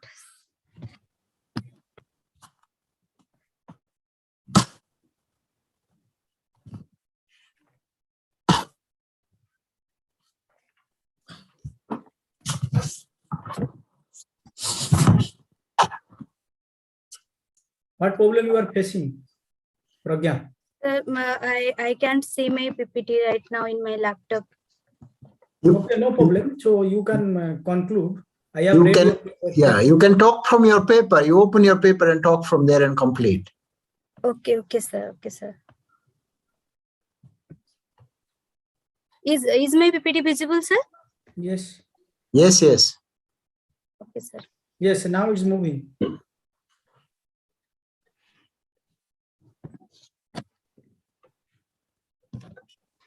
From this result, I have used the multiple linear regression used with the fast difference value. Next, in this table shows that the it can be stated that P value that is 0.0643, that which is less than 0.1 for the investment in MSME sector implies a significant and positive effect on employment in MSME sector. This outcome present that 1% increase in investment in MSME sector leads to a creation of employment that is 0.1561%. In case of the growth of number of MSME units, there is also P value there that is less than 0.01, which defines a significant and positive impact on employment in MSME sector. It indicates that employment in MSME sector can be increased by 0.72% due to 1% growth in MSME units. Next, this figure shows the impact of COVID-19 on a unregistered MSME sector. That as shown, this figure 1, figure 2, and figure 3 shows that the COVID-19 pandemic has an adverse impact on the unregistered MSME sector in Mayurbhanj district. It observed that the trend line of number of MSME units, and investment and also the employment progressively grows in the pre-COVID situation, but after 2019-20 then exhibits a downward tendency as units from 3,400 to 1,860, and investment from 1,239.38 lakh to 55.66.78 lakh, and employment also from 18,769 to 4,733. And it can be stated that the pandemic causes a lockdown, and many MSME units are shut down as a result of this outcome. Growth of investment and employment in unregistered MSMEs have been inversely impacted, and employment in MSME has reduced sharply as growth of units and investment goes downward causes by COVID-19. Next shows that the impact of COVID-19 on registered MSMEs units in Mayurbhanj district. It stated that this trend line shows that both units investment and employment shows the downward tendency, and then decline during the pandemic as units MSME units that is 122 to 55, and investment that is 507.89 lakh to 101.57, and employment also decline that is 936 to 640. It indicates that the COVID-19 pandemic has affected the registered MSME units also in Mayurbhanj district. This is the impact of COVID-19 on MSME sector as a whole in Odisha. It shows that the entire world economy is in a difficult condition, and no country is free from the precarious situation caused by COVID-19. Its impact is also greatly felt in entire economy in India.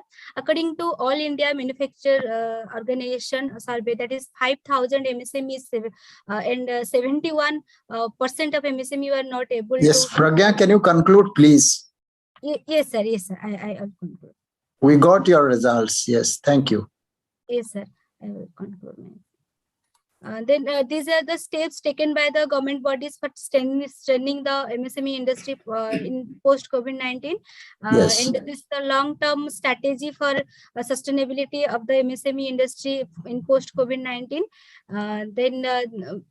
We in the findings we have found that the study reveals the employment in the MSME sector in Mayurbhanj district is highly influenced by units of both registered and unregistered MSME sector in investment, and also the shutting down of MSME units, non-functioning of some of them, and decline in investment during the lockdown because of COVID-19 pandemic has affected the employment adversely, which in turn has affected the life of hundreds of individuals working in it. And domestic demand and supply were also impacted by this lockdown. Then also also the district is because of this district is tribal dominated, and there are no large scale industries so far. To conclude my study, the lockdown has caused miseries of for people who are depending.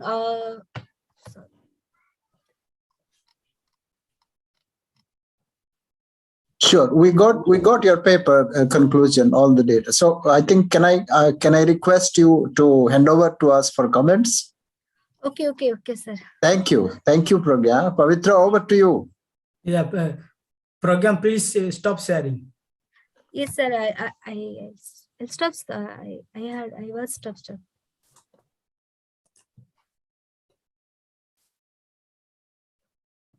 I have stopped the sharing screen. Yes. Yes, sir. So thank you, Pragya. It was a nice attempt from a Thank you, different sir. dimension you are trying to analyze, but I'll be bit critical when I'll analyze your paper. Yes, sir. Sure, sir. So in a in your abstract, please give your abstract is very big. Give some polish suggestion, and please reduce the abstract. Otherwise, some introduction part is also written in abstract. And also, if you have not written what methodology you have taken and data sources, you have not written that. And the literature review is very small and it is not critical. Critically do the literature review. And round one correlation before doing a regression. You have taken two independent variable. You see whether they have any correlation. If they have a high correlation, so there is no point of taking that two independent variables. And you have taken ADF test and Phillips parent test. But here I think you are doing academic exercise, but it will not create, it will not give more result here, because you have taken data from 1985 to 2021. Within that, there are a lot of structural reform has done. There was a demonetization, there was a GST, and if are ADF and PP, they don't take that unit to test, don't take the structural break. So you have to take either bipran unit test and some structural unit root test. That will give actually good and robust result. And another demerit of your analysis is that in your adjusted R square is 0.35. And an empirical model, when the adjusted R square is 0.35, that means that model is not that strong. You have to sort that other necessary variable which will increase your R square. That's why you have taken only two variables, investment and employment, something only. That's why it is showing 35. And also you have not reported autocorrelation and multicollinearity result in your regression. In the future, please remember, when you are doing a regression, this autocorrelation and multicollinearity is a serious problem that you should actually report in your result. Yes, sir. And what is the suggestion and issue you have given? It is not from your findings. Don't give this general issues and suggestions. This is not from your from your analysis. Try to give the suggestion from what you got from your analysis. Yes, sir. Yeah, and include some of the your adjusted R square. You can include some of the important variable like government policy, interest rate, education, literacy. All this will that can make a very good a model. Please make a separate policy suggestion, because policy suggestions lack there, and please follow any pattern of reference, either Harvard referring system or American psychological, that any pattern you can follow. And you have the plagiarism is 35% in Ternity. Please try to reduce in the 10. Thank you. Okay, sir. Sir, I would like to answer the question that I have used multiple regression to using e-views, and I have already tested the residual test of my model, and I have found that there is no autocorrelation problem and multicollinearity. So I have that yes, you sir. Report. How I know that multicollinearity and multicollinearity that result. Yes, sir. In my paper, that result I have not reported in my paper. Okay, sir. Next time. Thank you. In fact, I would suggest that you get this paper reviewed by Pavitra when you complete, and he would help you to improve. Now, Thank there you, are sir. couple of very quick suggestions. See, one is that if you have to talk about the implications of COVID, your data is only 1 year, that is from COVID period. So it is difficult for you to take 20 years data, it is only 1 year data of COVID, and then get a general regression to get the conclusion. So this is, I think, that caveat you should remember. Well, you can do that, maybe create a 1 year dummy or something like that and say that was probably significant, but it is difficult. Another way of looking at it is if your sample size is large enough, then you can do a cross-section regression also. Like this take same year data or 2 year data, 19, 20, and 2021. And or maybe as you go forward, you should have another year data available. So rerun those regressions. And you could do that. And I think Pavitra's suggestion was very good, that you should include additional variables to improve your R-square. So things like, because you have the data from the director of industries in Mayurbhanj. So you can include the size, the sales, there are a lot of other variables.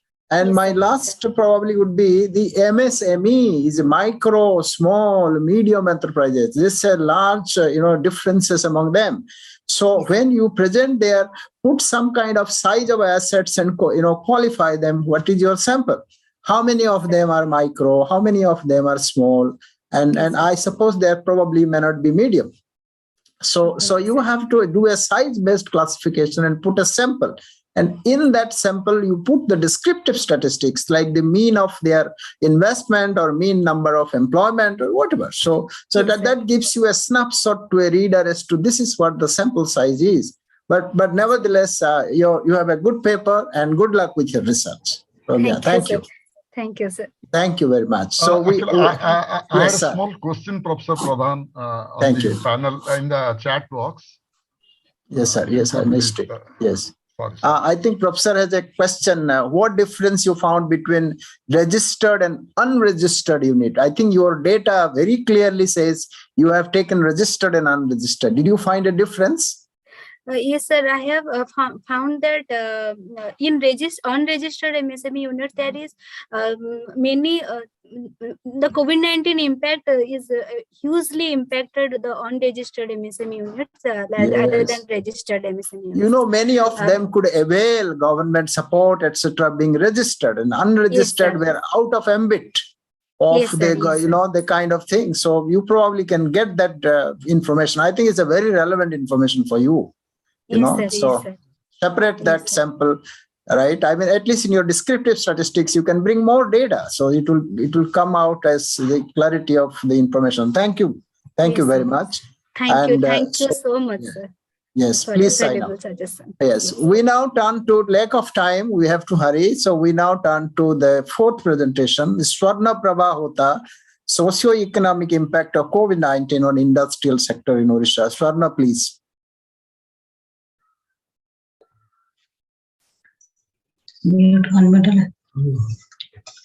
Please come on video and share your screen. Yes, thank you. Good evening to all. Sir, my name of my topic is Socio-Economic Impact of COVID-19 on Industry Sector of India. Sir, COVID-19 pandemic has resulted in loss of human lives, and also it impacted the global economy as a whole. So all the industrial sectors of India highly impacted by pandemic. The first case of COVID-19 was reported in India during January 2020, and the government of India declared state of emergency like shutdown, lockdown, quarantine system, restrictions on movements, etc. So, as a result, the industrial production reduced and real GDP also reduced to a large extent. So, I have gone through some literature review which is stated here. The objective of my study is to focus on the socio-economic impacts of pandemic on industrial sector. My second objective is to evaluate the factors contributing to slowdown of economies and glaring inequality in the society. Research methodology. I have taken into consideration data from financial year 2012 to financial year 2021. I have used secondary source of data in my analysis. I have followed the government websites, journals, and economic survey data, MSU data. As per report published by NSO regarding advance estimate of GBA at basic prices, the table shows that agricultural sector has made a significant positive contribution to GBA during 2021, that is 7.3%. But other industrial sectors such as mining, manufacturing, electricity, construction, hotel, transport, communication has negatively contributed to GBA during 2021. So the major factors which negatively affect this production are the negative consequences of COVID-19, that is the reduction in the workforce among all industrial units, transport and travel restrictions, low capacity utilization among industrial units. There is restrictions, COVID restrictions, employees losing their jobs. There is scarcity of raw materials due to disruption in supply chain. There is lack of demand. There is a huge gap between demand and supply force. As a result, unemployment rate increases as well as inequality in the society also increases. This figure shows that share of industrial components in GBA at current prices. Data source is economic survey. If we observe during pandemic, mining, manufacturing, construction, transportation generate less GBA during financial year 2019 as well as 2021. If we analyze during 2021, the industrial to GBA was 25.8%, which was the lowest among all the years. Then index of industrial production. This table and graph indicates that industrial index of production has been reduced in the sector like mining, manufacturing, electrical. Overall, IIP rate is showing negative in the stat of 2019-20, that is minus 0.8%, and during 2021 it was also minus 8.4%, which was very negative consequences. And this diagram shows the trend of real GDP, which was highly affected from 2019-20 and showing negative results in 2021. GDP growth was 4.2% during 2019-20, but during 2021 it was minus 7.7%. The industry contribution is one of the factors which contribute to real GDP. And if we correlate between industrial production with GDP, the correlation is 0.98. That indicates there is strong linear correlation between these two variables. Sector-wise contribution of overall GBA growth. The data has been collected from Economic Survey and MOSPI. As demonstrated in the figure, overall economy GBA is influenced by industry, service, and agriculture sector. So all these three components have a greater association or impact on total GBA. Then I have analyzed this relationship through regression analysis model,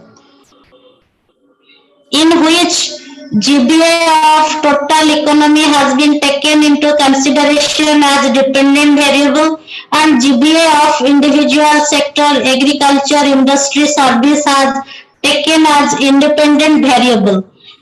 I have done through Minitab software, and as for our regression model result, there is strong association between a total economy GBA and individual agriculture, industry and service sector GBA. The level of significance is less than 0.05. As a result, we are able to analyze that if production or GBA of individual sector decreases, there will be high impact on total economy GBA. Also, RBI released data on capacity utilization.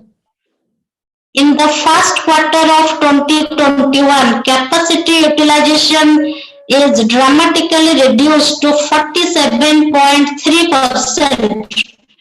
And it began to improve in the later quarters. The average capacity utilization is 59% and it is slowly improving. If we analyze that due to closure, shutdown of different factories, construction sector, hotel management, number of unemployment people increases in the economy. As per the data generated by Center for Monitoring of Indian Economy, during 2019-20, first quarter of 1920, the urban unemployment was 8.9%. But during sorry, we have to conclude because we have a couple of more presentations, please. So, if we analyze that in the first quarter of 2019, the unemployment increased more than double. Then inequality in the wealth distribution also shows that there is a huge gap in the wealth distribution. The top 1% of Indian population having 42.5%, whereas bottom 50% having 2.8%. So pandemic COVID drastically affected our industrial sector as well as our total economy. So some government policies should be implemented so that the revival of industrial sector can easily possible, like provision of loans to the industrial sectors. Then financial assistance may be provided to sectors as per their turnovers. Then the government may relax the deadline regarding submission of legal compliances such as GST, ROC, publication of balance sheet, factory license, so that the industrial units can able to increase their industrial production. And medical kits should be provided at subsidized rates to the industrial workers. Thank you. Yes, We have extremely less time now, and so I suggest very quick comments from Pavitra. But good overall, it is a very comprehensive work. So Pavitra, could you comment without sharing your screen? Stop. You are on mute. Sir, no. You're on mute, Pavitra. Yeah. Yeah. Sure. So like the title is socioeconomic factor, but I could not see any socioeconomic factors in actually in regression. That is the demerit of this paper. And also when that madam has run like regressions, she has also not reported autocorrelation and multicollinearity problem, which is bit odd to me. So also abstract is not very compact because all parts of the abstract is not written, only because only object is written in the last paragraph of the abstract, and that homogeneous, that reference is not followed properly. So please follow any homogeneous pattern of reference system, and that plagiarism percentage is 60 to 26% in this paper. So please try to reduce below 10%. Otherwise, it is a very good attempt. Thank you. Okay, I have thank you. just, thank you. I have a quick comment with for you, Sharna, madam. Yes, sir. One is that not all sectors in the economy were affected equally, or so with the same intensity during the COVID. For example, there are sectors like telecom, mobile phones, or fertilizer, food and beverages, your pharmaceutical like medicines, and fast-moving consumer goods like Hindustan Lever or ITC. These companies, they did not get affected because there were a lot of demands. And there are companies, also sectors, which are even still less affected. For example, oil and gas, electrical, chemical. But there are sectors like airlines, transport, and the entertainment. They were even auto. They were affected quite significantly. So it is not. I think it's not that you can say that COVID affected every sectors or every sections of the society. You have to make some distinction where it affected more and where it affected less, and why did it affect, what were the constraints, and how the revival plan the government put in. But nevertheless, it was very comprehensive. Thank you for your attempt, madam. Thank you very much. I will include suggestions in my article, sir. Thank you very much. And we quickly move to the next paper. So you have Shusri Shangamitra on COVID-19 and construction worker in India. Please. Shangamitra.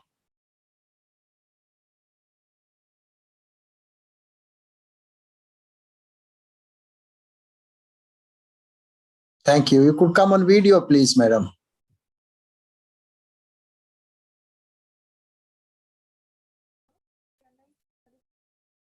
Go ahead. We can hear you. We can't hear you. Shangamitra, we cannot hear you. Are you there? You can see your PPT. We can't hear you.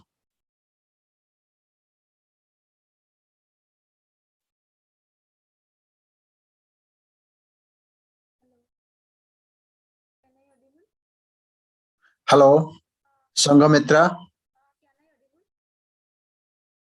Hello, Shangamitra. We cannot hear you. Can the IT team could, if you have a number, call up or something like that? Yeah, it is only visible, but it is not audible.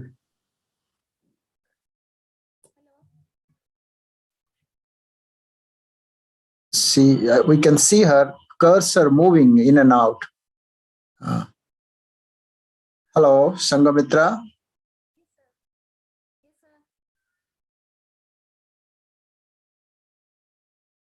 Hello. Please move this window from standard application. There's something is telling her. Okay, so. Hello. Hello, Shangamitra. We cannot hear you. Can you stop your PPT? Maybe we can hear you. Can you just stop sharing and see whether is there something? Just cut it away, your PPT, and then see whether, just come on video and we can see it. Yes, I think she's appearing. Yes, thank you. So nice. Yes, please. Can you unmute, please?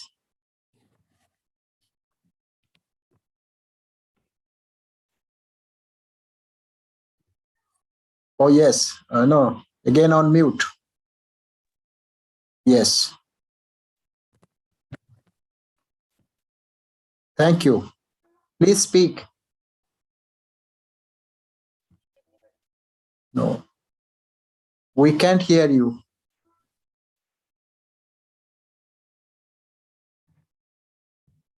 We can't hear you, Sanghamitra.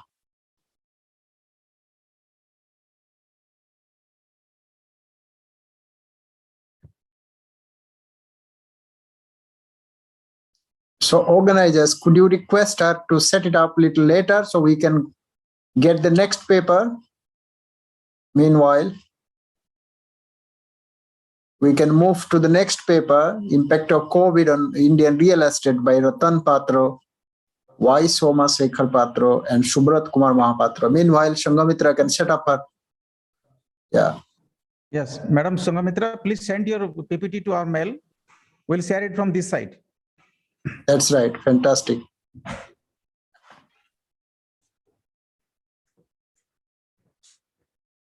So are we going ahead with Sanghamitra now first? Actually, it will take some Sir, time. better to move to the next Yes, participant. that's what I said. So can we have she very come short out time, of sharing the screen? She should come out from sharing the screen. And the next paper, please. Ratan Patra, Y. Somasekhar Patra, and Subrat Kumar Mahapatra. Would you please come in? Come in on the video.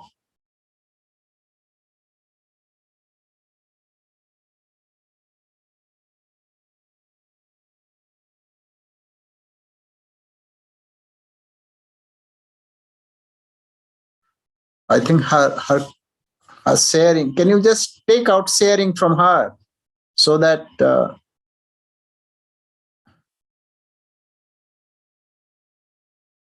we can move to the next paper?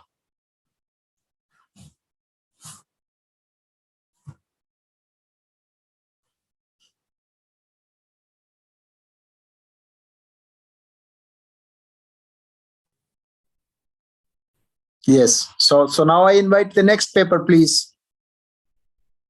Thank you. Yes, please.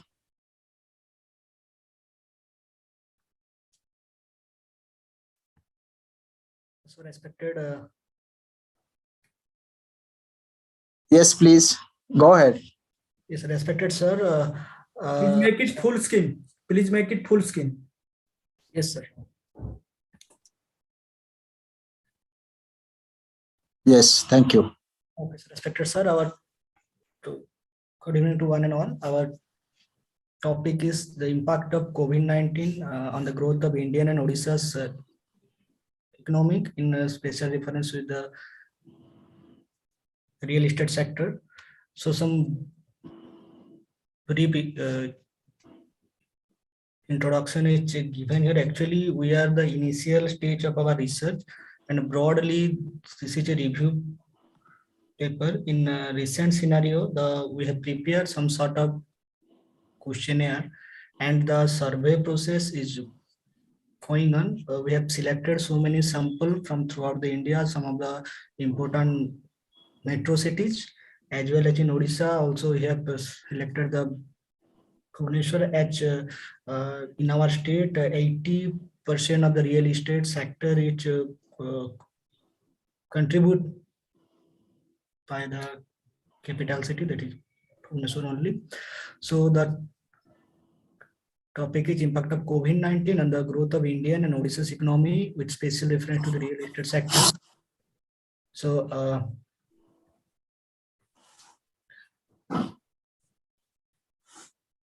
after some basic introduction about the COVID-19 issue and its effect on the Indian and Odisha economics are given, and some point has written that human lives and the Indian economy have no choice escaping the COVID-19. At due to COVID-19 from past 2 years, it affect the real estate sector in both India and Odisha very hardly, and at various steps taken by both the central government and the state government during the COVID-19 pandemic, such as the faster vaccination program, subsidized housing scheme for the economically compensation for the wage laborer. So these things also helpful for the worker or for the people involved in the real estate sector. So, but the real estate sector is largely worker-centric, labor-centric in nature, and so that the COVID-19 lockdown has huge impact on the human resources, especially on the working community of our society. So therefore effective measure is required to increase the human resources and to enhance their productivity. So in this research, it is kindly a review paper. So we conduct a comprehensive survey to check the impact of COVID-19 pandemic on the real estate sector, and to check the growth of the states and country economic, which is diversely affected by the COVID-19 issues. So our real estate sector, which also plays a important role apart from the agriculture. It is contributes 6 to 7% of the total GDP. Then as per the Indian Brand Equity Foundation, by the year 2030, the real estate sector of India will be hitting $1 trillion and may contribute 13% of the GDP of our India. So it's quietly trouble. So one graph is there, that is market size of the real estate sector in India, and the source is also written. So it is 3 comparable figure in 3 different years, like 2017, 2025, and 2030. So as per the trading economics, the GDP of India from construction sector has been increased by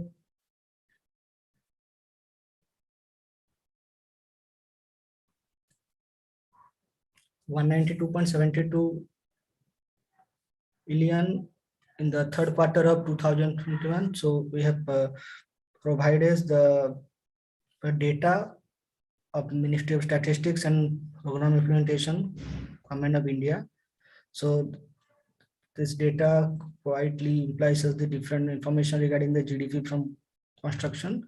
Then the impact of COVID-19 on the real estate market. So as the COVID-19 being the rarest pandemic in the history of our country, Indian economy have no choice escaping from the adverse consequence. So due to the prolonged lockdown and shutdown, which affect very hardly to the real estate sector, in construction sector, including the real estate, involvement of the skilled and unskilled labor is very high. So, but the pandemic has severely hampered their social and personal life. So many workers are also depend on this real estate sector for their livelihood. So due to the COVID-19 issues, they face severe problem in the livelihood, and their socio-economic standard also hampered. So the coronavirus had a significant impact on the Indian real estate market due to the shutdown and the lockdown. However, the demand and supply both affected during this few months in 2020 and 2021. So the impact of COVID-19 in Indian real estate sector has been extraordinary, as evidenced by the fact that the industry has lost over more than 1 lakh crore since the epidemic broke out. Can I request you to move quickly to the empirical results, paucity of time? Extremely sorry. Yeah. Oh, okay, sir. So, sir, as the status of the real estate, so in case of our Odisha have growing sector of the real estate, and mostly the city of Bhubaneswar account almost 80% of all real estate activity in the state. So government and the authority also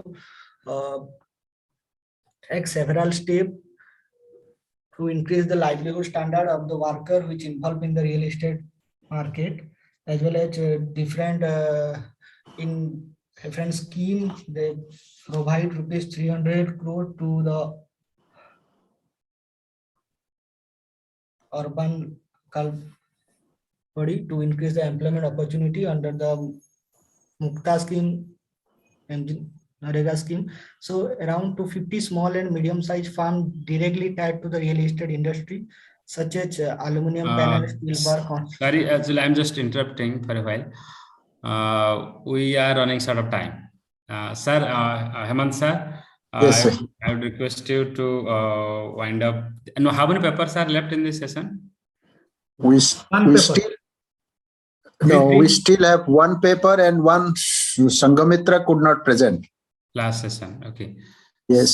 So maybe what if you could allow us, give us just at least maybe 4 to 5 minutes to wind it up, so that at least the presenter could. Are you going to allow them further, or you are going to end up? No, what I'm saying, it is already now 6:06. So if you can wind up by 6:15, like everything should be over by 6:15. All right, thank you. So we will work towards that. So this presenter, could you just conclude with one line, please? Okay, sir. This is because of Amarendra, not because of me. So please. Sir, 2 more presenters are there from the previous session, sir. I will take care. I will take care, but you just conclude, please. Okay, sir. Actually, sir, this actually as this is a review paper,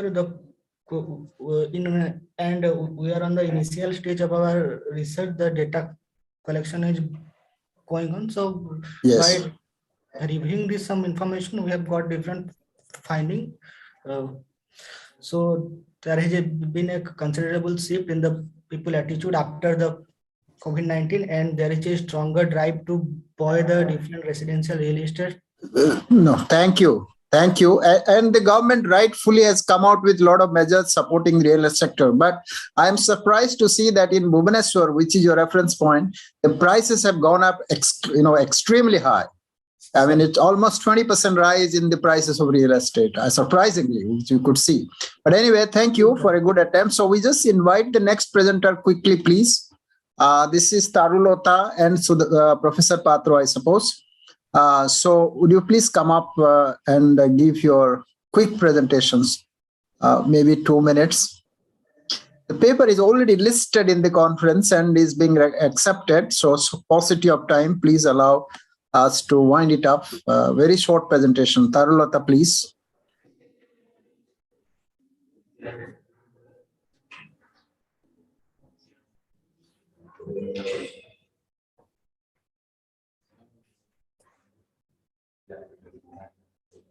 Didn't get a response from the authors. Organizer, please, if she is not there.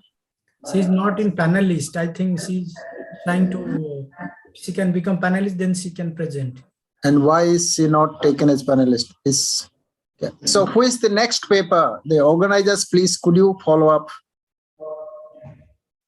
Could you get on board? Yes.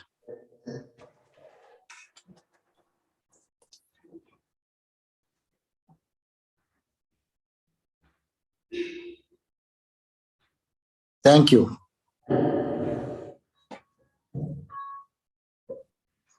So please take about 2 to 3 minutes to summarize your findings. Your full paper is with us. We have read it. And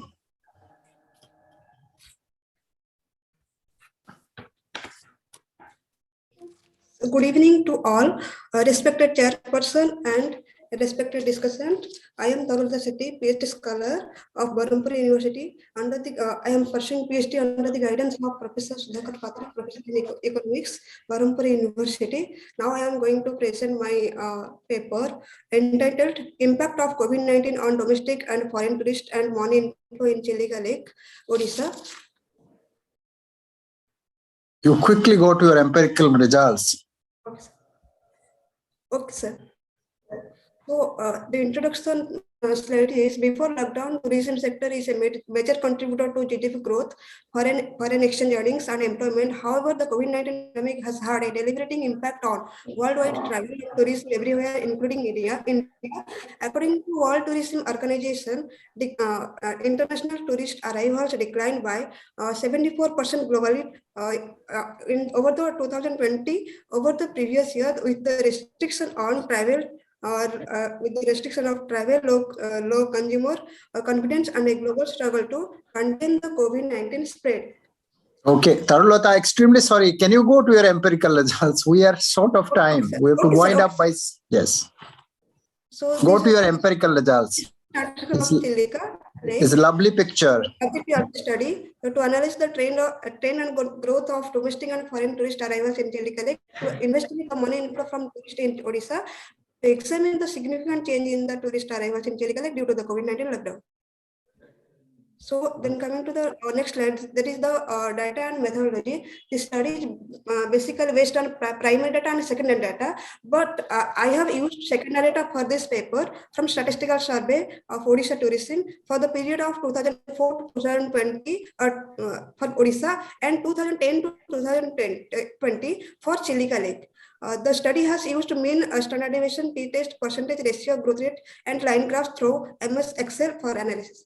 So coming to the next slide, this is the hypothesis. The foreign tourists to Chilica Lake are not increasing over the years. The second hypothesis is the growth rate of tourist arrivals to Chilica Lake is not significant. The difference in the third hypothesis, the difference in growth rate of tourists to Satpada, Barkul, and Ramba are not significant.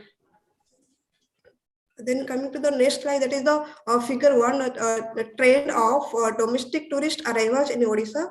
There is a increasing trend up to from 2004 to 2019. In the year 2020, the tourist arrivals, domestic tourist arrivals in Odisha is decreasing, as you see in the on the screen. So coming to the next slide, that is the figure 2, trend of foreign tourist arrivals in Odisha. Also, foreign tourist arrivals in Odisha are decreasing in the year 2020 due to COVID-19. Table 1, the comparison of number of tourist arrivals to Chilica and Odisha from 2010 to 2020. In the year 2020, there is 2,09,116 tourist arrivals in Chilica, but in the Odisha, the total tourist arrivals in Chilica, that is 46 lakh, 4 lakh 32,479, and the part of 4.51% of total tourists coming to the Chilica. So coming to the next slide is the figure 3, that is tourist visit in Chilica. So in the year 2020, all of the total tourists coming to the Chilica is decreasing. So in the next slide, there is a table to growth rate of tourists to 3 prominent tourist places of Chilica. With the growth rate of tourists in Ramba, growth rate of tourists in Satpada, and growth rate of we could see that, Tarulata. Thank you. Could you just conclude with one line as to what are your major findings? Just one line, please. So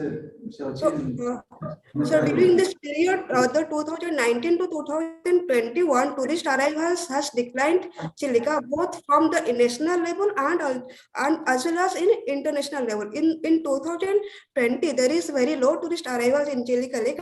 Thank you. Okay, thank you very much. And you will receive a mail from Pavitra comments on your paper. He would definitely write to you.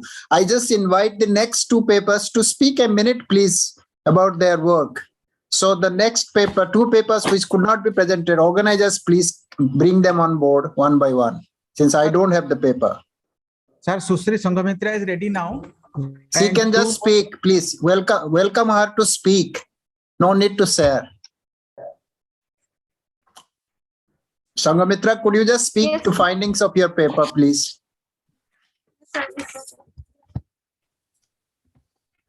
Thank you, Sanghamitra. Please tell your, yes. Okay, sir. Sir, my findings, sir, my present paper name is Impact of COVID-19 on Construction Workers of India, its measures to welfare response and challenges. So my objective is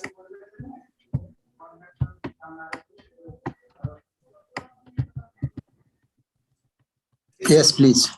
my objective is to analyze the way by which the construction workers receive different assistance by the union and state government to compensate their loss of earning due to lockdown during first and second wave of COVID-19.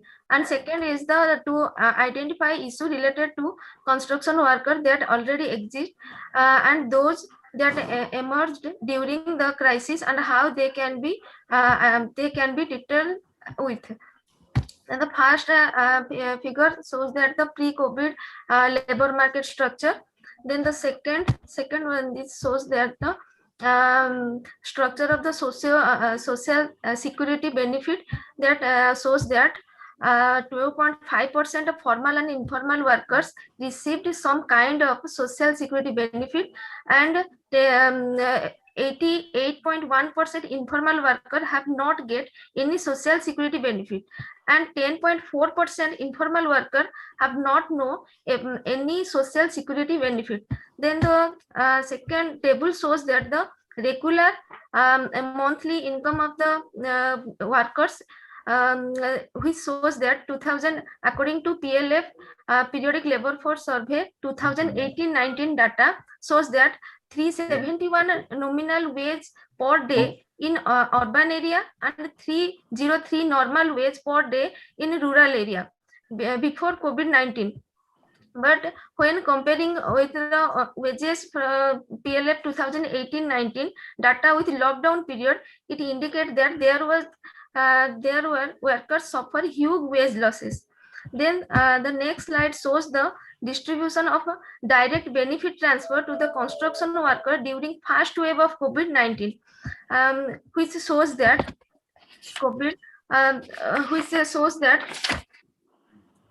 a 56.18 billion cash assistance through direct benefit transfer to 18.24 million workers during the first wave. That means large number of workers could not get any benefit due to non-availability of a bank detail of a registered worker linked to Aadhaar. Then the next slide shows the percentage of workers received assistance and total amount distributed during the first wave of the COVID. This figure shows that 4.16% of construction workers in Rajasthan have received direct assistance, while the total sales distribution is around 32%, which is higher among all the states. After Rajasthan, Karnataka is the second highest. Ms. Sanghamitra, as the chairpersons are suggested, please conclude. Yes, we have your paper. Just conclude with your final observation. Okay, sir. The summary of the in this paper, we find out that COVID-19, 18 million workers, that is 34% of total estimated worker, could not avail cash assistance through direct benefit transfer due to non-availability of Aadhaar and bank account. MOLE has launched the e-Shrama portal for register of all kind of informal worker. E-Shrama portal will allow probability of social security and welfare benefit to the migrant and construction workers. Then thank you. Thank you. Thank you, Sanghamitra. We are extremely sorry that we had to cut short because of paucity of time, but we have your paper and it's a good work. So I take this opportunity to thank the organizers, the president, the secretary, and Professor Kesav Das for being very watchful, and Pavitra for your excellent comments. Thank you all. Sir, 1 minute, sir. Yes. Sir, 2 papers could not be present in the last session because of the paucity of time. So I just call them in case they are available. Then 2-3 minutes time you can give, sir. You are welcome. Gyanaranjan Mahanti. Gyanaranjan Mahanti, are you available? Yes, yes, sir. Yeah. Yes, sir. So please just summarize the paper so that like your conclusions rather than going all the way. Okay. So in that case, I will not share my slides and just. No, not at all. Your paper is with us. Okay. So good evening to all. And this paper is about employment status jobless slum women during post-COVID-19 period, a case study from the state of Odisha. Is it audible, sir? Yes, please. Okay. So as you know, this COVID pandemic has brought the situations into a micro and macro level.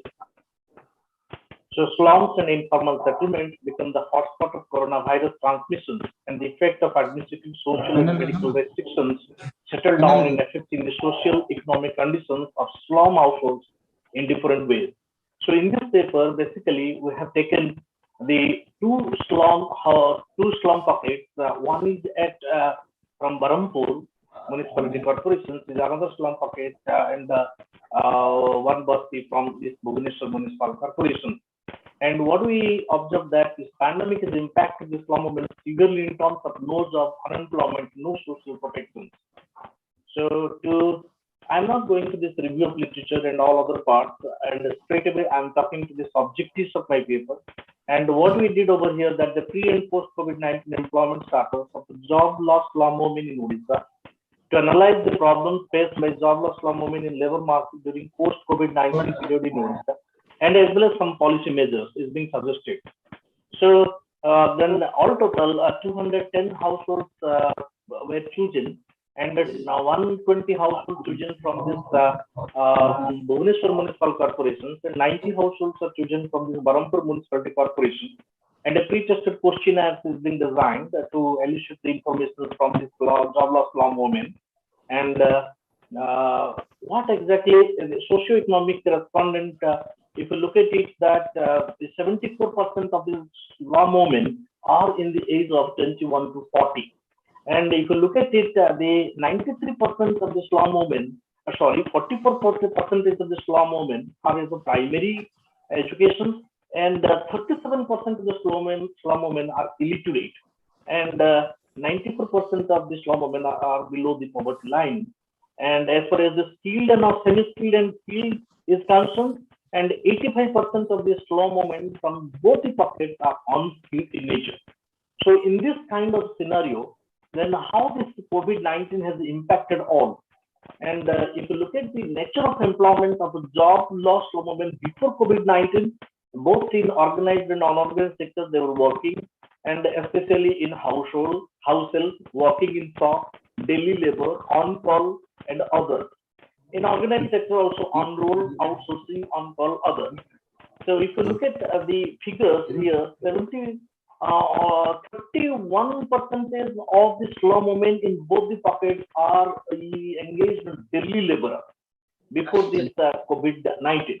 Now, once this COVID, after this COVID period, then we found that this shift in the employment status of job loss slum movement during COVID-19 period, and how that they shift to unemployment. 37% of the slum movement were shifted to unemployment, and inactivity. They were movement expecting to get in some kind of job. That 52% of the slum movement. And only 11% of the slum women are becoming self-employment, finding some kind of the entrepreneurial characteristics with them, and they do some pretty small kind of business for them. But this percentage is very less. And most of the time, quickly, I'm going through the two more slides just to tell you about that the nature of employment of job loss slum women in post-COVID-19 period. That if you can find out, then again the slum women basically engaged in household, house help, shop, daily labor, and 32% of the slum women, they were engaged in daily labor, and respectively in other, if you look at it, organized sector. What is the impact? What is found that after COVID, please conclude, once sir. they Please. lost the job, just 1 minute, one minute, please. Once they lost the job, then they were waited for 1 month to 4 months to get another kind of employment. So if you look at then 33% of the women, they were easily got the job, any kind of employment within 1 month. But 27% of the women, they got the job or any kind of employment 2 to 3 months in between that. That means they have to wait at their home without doing any sort of work for 2 to 3 months. That means it's in a kind of not getting properly food for them, education for the children, or to maintaining their medicinal expenses. And this is what the pretty kind of information what we have collected from the slum women. And it is surprising to know that 3 to 4 months they were unemployed. 23% of the slum women, they were unemployed. Then if you look at the change in working hours and wage earned, increasing working hours with the same wage earning. 17% of the women out of in both the pockets increased working hours. Working hours is being increased, but the wage is same. Same working hours and less wage earning. Working hours remaining same, but they were receiving the less wage because the situation is compelling to them to receive the way less wage. Increased working hours and increased wage earning. So it is in a kind of also situation where hours is increased and as well as they were little bit increased in wage, 14% only, and reduced working hour and reduced wage earning. Dono taraf, then reduced working hour and reduced wage earning. 17% of the women, they were forced to succumb to this kind of a pressure also. Same working hour and same wage earning, only 9% of the women, we found that from our survey data, they were able to get same working hour and same wage earning. So no work comes to 23% of the household in both the pockets, they were found no work actually, no work. And the respective municipal corporations, the data are presented for all of you. So finally, what are the problems faced? Then reduced wage earning, increased working hour, reduced working hour, information is not available where they have to get in a job, new nature of the job is a new for them, so they have to take the risk also to do the job, and the risk of infection, more expenditure on hygiene, distance place, they need to cover a longer distance to get in a work in nearby shops or nearby households, then bargaining power is weakening for them. So these are the different problems faced by this slow movement. Then after this, once this COVID-19 is came into the situation. So within this, I will not simply one of the policy implications, one of the line, because of the time all are waiting for to wind up the session. Then what I can say that here, awareness regarding the rights of labor, women rights, and gender-based exploitation may be prompted to empower women in general and jobless women in particular to face crises like pandemic. Then government has to come into a different support measures so that even though the direct cash transfer is there, then unemployment benefit is being given, but still then lot more things need to be done for this slow moment so that betterment of the livelihood. Thank you very much, sir, for giving an opportunity. Thank you. Thank you, sir. With the permission of the chair, now I request Ms. Dharitri Behera. Yes, sir. Yes, sir. Good evening, all of you. I, Dharitri Behera, going to present a paper titled "The Impact of COVID-19 on Self-Help Group." It is a case study of Balasore district of Odisha. Am I audible? Am I audible, Yes, sir? yes.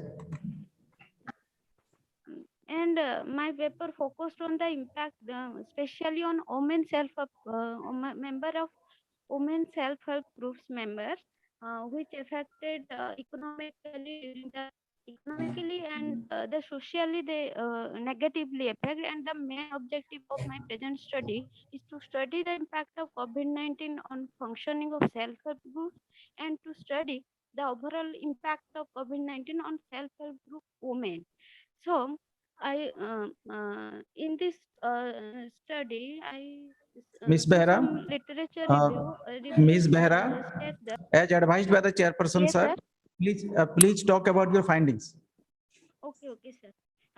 So this study is basically based on the fully primary data, and primary data are collected for questionnaire, simple questionnaire method. Then the key findings of the study are that pandemic has changed the full complete scenario of the self-help group function. The linkage between bank and groups had broken due to lockdown. It was found that 55% of the sample respondents reported that their group activities had totally shut down during the lockdown. About half of the respondents reported that a deeply negative impact on their personal income. It was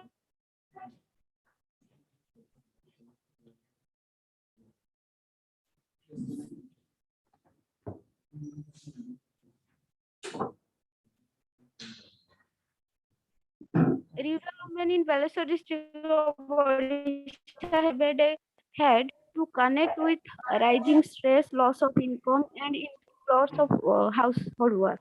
Thank you for giving me an opportunity. Thank you. So on behalf of ORISSA Economic Association and the Gangadhar Mehra University, we are thankful to Professor Hemanta Pradhan sir, the chairperson of this session, and Professor Pavitra Kumar Jina, discussion of the session. Thank you very much, sir, for conducting the session so nicely. Thank you so much. Thank you. Thank you.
Amarendra sir.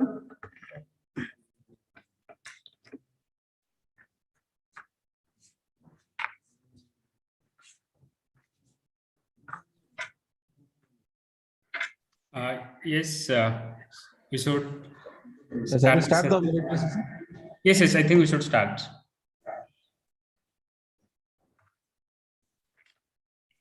Just 2 minutes, sir. I'm just waiting for my colleagues to close that the Yes, paralysis. yes, yes, yes, yes. Yeah, okay.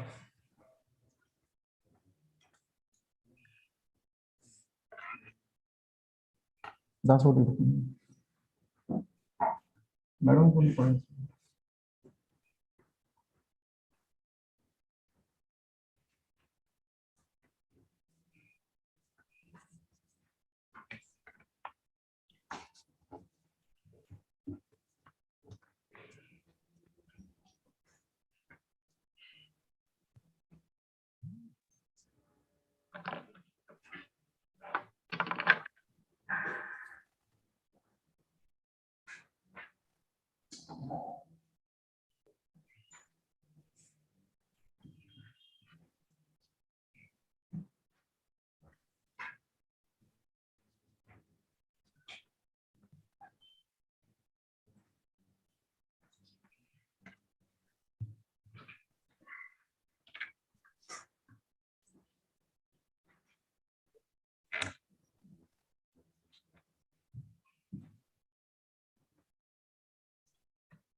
Good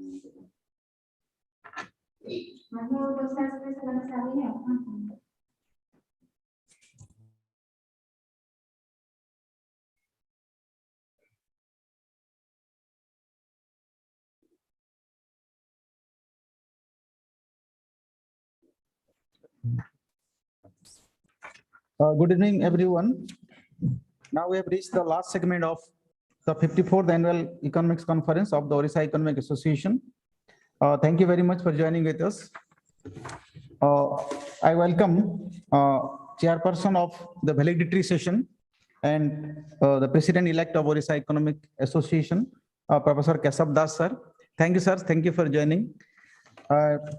We have with us on campus in the room now our special guest, Dr. Deva Prasad Rath, Officer in charge, Department of Economic and Policy Research, Reserve Bank of India, Mumbai. Sir has been here for the last 2 days, and we are thankful to him for accepting the invitation of the Orissa Economic Association and making himself available in the campus at Sambalpur. And thank you so much. I request you, sir, to please come to the dais.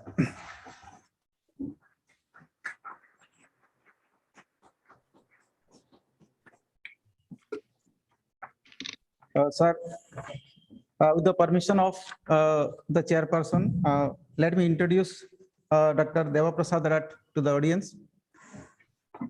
Dr. Deva Prasad Rath is currently heading the Department of Economic and Policy Research in the Reserve Bank of India. He has done his PhD in economics from Indira Gandhi Institute of Development Research, IGIDR, Mumbai. His doctoral research was on the topic endogenous money supply process for India. He did his post-graduation from JNU, New Delhi. His area of interest lies in monetary policy, fiscal policy, macroeconomics, and business cycle in India.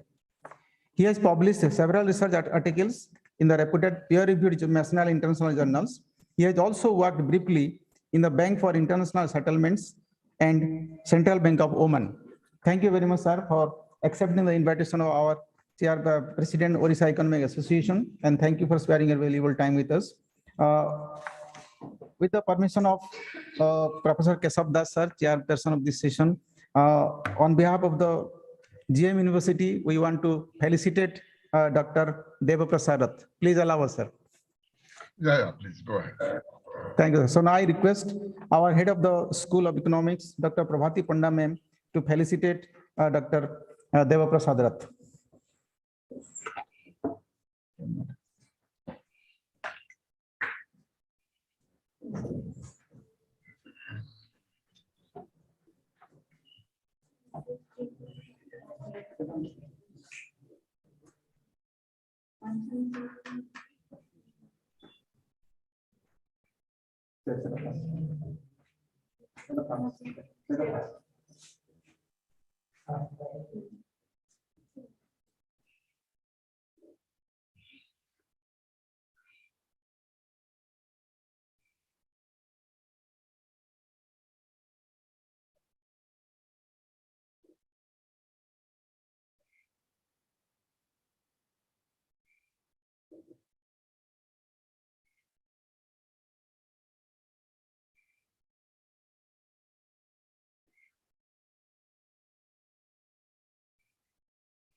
Professor Keshav Das, sir. Sir. Yeah. So as we have just been into the valedictory session of this 2 days conference of the Orissa Economics Association, it's a great feeling that we could have a large number of scholars, young and old, scholars who could sort of make their presentations. They argued, they agreed, they disagreed on a variety of issues, but largely around the 2 key themes of COVID-19, Indian economy and economic recovery, that as one of the central themes. And the second theme on innovation systems and inclusive development. So both for both the sessions, we had a large number of papers, and so we had it was a rich fair. So we could, with a major support from the Gangadhar Nehru University, and with special thanks to the Vice Chancellor, and of course, Dr. Umacharan Pati, I think this could be possible. And we have it, and as everybody has said, in fact, through messages and phone calls, that this has been one of the really flawless and very smooth sort of events that we had for the 2 days. It's very nice for that. And also I'm particularly happy to welcome Dr. Devaprasad Rath for a variety of reasons.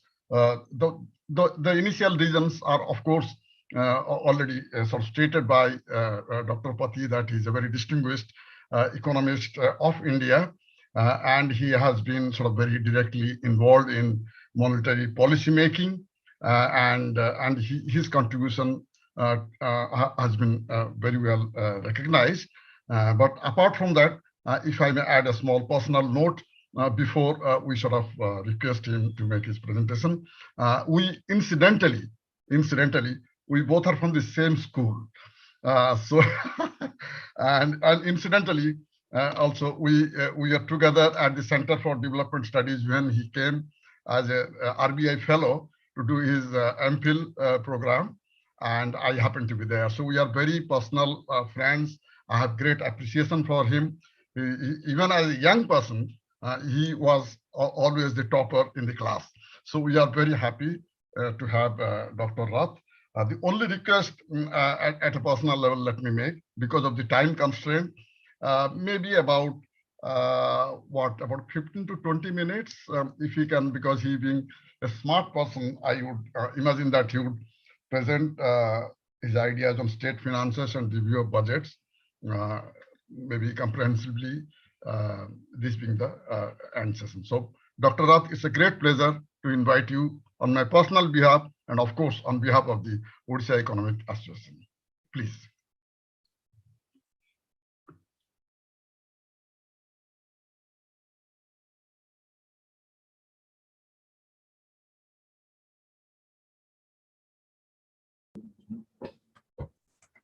Namaskar to all of you. I want to thank the organizers of the conference, Amarendra and Dr. Keshav Das in particular, for inviting me to deliver this valedictory address, which is an honor for me. As a research enthusiast myself, it was a rewarding experience to attend some very nice papers presented in the conference yesterday and today. Once again, I would like to thank the organizers for choosing a topic in which considerable research is taking place. However, it is still not saturated nor completed. As you may be aware, the Reserve Bank of India has been publishing the annual study on state finances since 1950-51. Till 98-99, this study used to be published as a part of our regular RBI monthly publication, RBI monthly bulletin. From 99-2000 onwards, this study is being published as a separate publication, and it is devoted to presenting the statistical data, makes analysis and assessment on state government finances. It is of interest to note that a special theme was introduced for the first time in the study of state finance since 2005-6, which is almost 15-16 years back. These special themes, it is very easy to understand, were based on existing circumstances and challenges facing the fiscal situation of the states. Now, as you are aware, recurring COVID-19 waves have affected each one of us, every facet of our life, including the economy, and inducing adaptations at different levels. Globally, research on fiscal policy has increasingly shifted its attention towards the impact of the pandemic on government finances. OECD, in its extensive research, has taken an in-depth look at the territorial impact of the COVID-19 on different dimensions, that is health, economic, social, and fiscal. I was delighted to see some of the papers presented in the conference touching upon these aspects. The pandemic's impact on different aspects of the economy has also taken center stage in research from within Reserve Bank of India, especially in the area of debt sustainability, cyclicity of fiscal policy, and estimation of fiscal multipliers. As many of the students should be aware, in the post-pandemic stage or in the ongoing pandemic stage, a lot of fiscal themes, conventional themes are assuming a very dynamic look. Like, there is an argument that fiscal multipliers, which are very high for the capex, for the capital expenditure, the argument on the basis of which the union government, budget as well as the state budgets are increasingly focused on, what we see is that the multipliers tend to take a higher value in a recovery stage than in the normal times. So these are very, very dynamic themes. And in Reserve Bank, we are focusing our attention on these issues. And I'm sure, given the database that RBI has afforded over the time, it would prove very fertile ground for research, academic research as well. Now, in contrast to the first wave, the response to the second wave of the pandemic was multi-pronged and decentralized, with the local governments at the grassroots level being at the forefront. So in this milieu, RBI's this report that we are covering will be has presented an in-depth analysis of how the pandemic has affected the fiscal position of the municipal corporations. The theme chapter titled Coping with the Pandemic, a third-tier dimension, drills down into the fiscal impact of the role of third-tier governments across various states in India in containing the pandemic and bringing succor to those affected by it. The focus is on urban local bodies, particularly municipal corporations. We have talked about around 141 municipal corporations spread over all the states in India, thus providing a rich database that we have obtained through a primary survey conducted by the Reserve Bank, by our fiscal team, which has been used in the analysis in the state finance report this time, that is 21-22. In addition, available budgetary data on 20 largest municipal corporations spread across various states has also been analyzed, which together account for 60% of the revenues and 55% of the expenditure of the entire population of the municipal corporations. So I will just add that along with the state finance and central finance that we have been doing, we are now focusing our attention on the local government finance. And we have started this survey, which is a part of this year's state finance report. But in the days to come, you will see newer database on municipal corporations, urban local bodies, and beyond. So that would be our endeavor from Reserve Bank of India.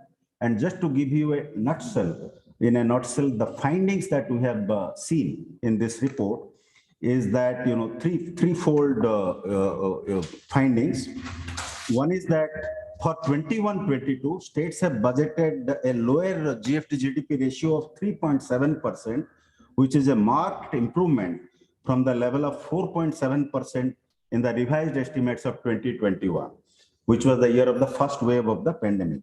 Now, this consolidation is sought to be achieved through higher revenue receipts in an environment of expanding vaccination coverage, waning of the waves, and removal of localized restrictions on mobility and activity. Second, with the third-tier governments in India playing a frontline role in combating the pandemic by implementing containment strategies, healthcare, quarantine, testing facilities, vaccination camps organization, and maintaining of supply of essential goods and services, their finances have come under severe strain, forcing them to cut down expenditure and mobilize funding from various other sources. So this is the second finding.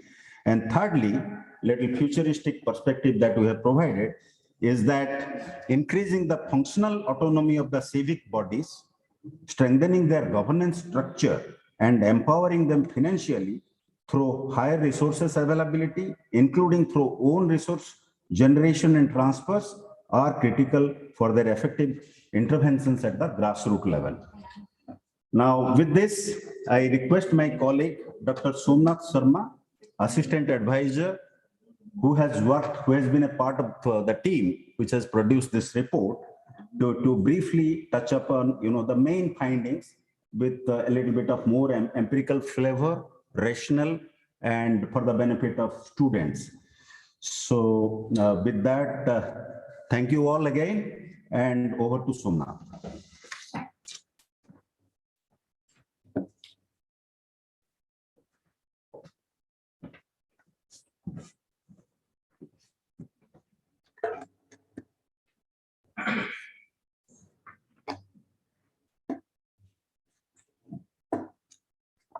First of all, good evening, everyone. And thank you so much for inviting us to present our work in this beautiful place called Sambalpur. We really enjoyed visiting some places in Sambalpur, and I didn't know that Sambalpur is so beautiful. So thank you so much for inviting us here. So I'll try to be quick.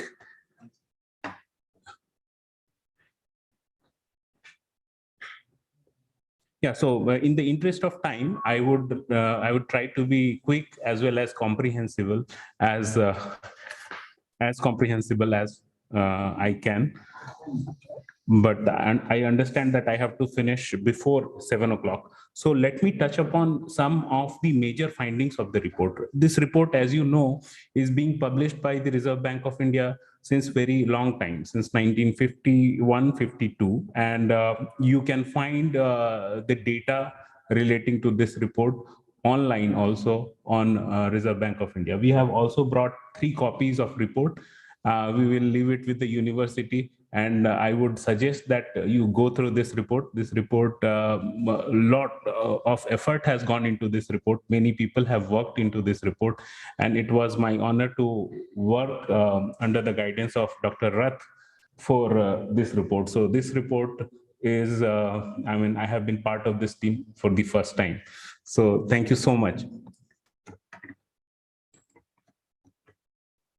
Yeah, so basically my presentation is organized into 2 parts. In part 1, we analyze the state finances in 2020-21, and then the thematic chapter, which is part 2, which is coping with the pandemic, or third tier dimension, which is a new addition, and this also shows our interest into the local finances now, which is becoming increasingly important.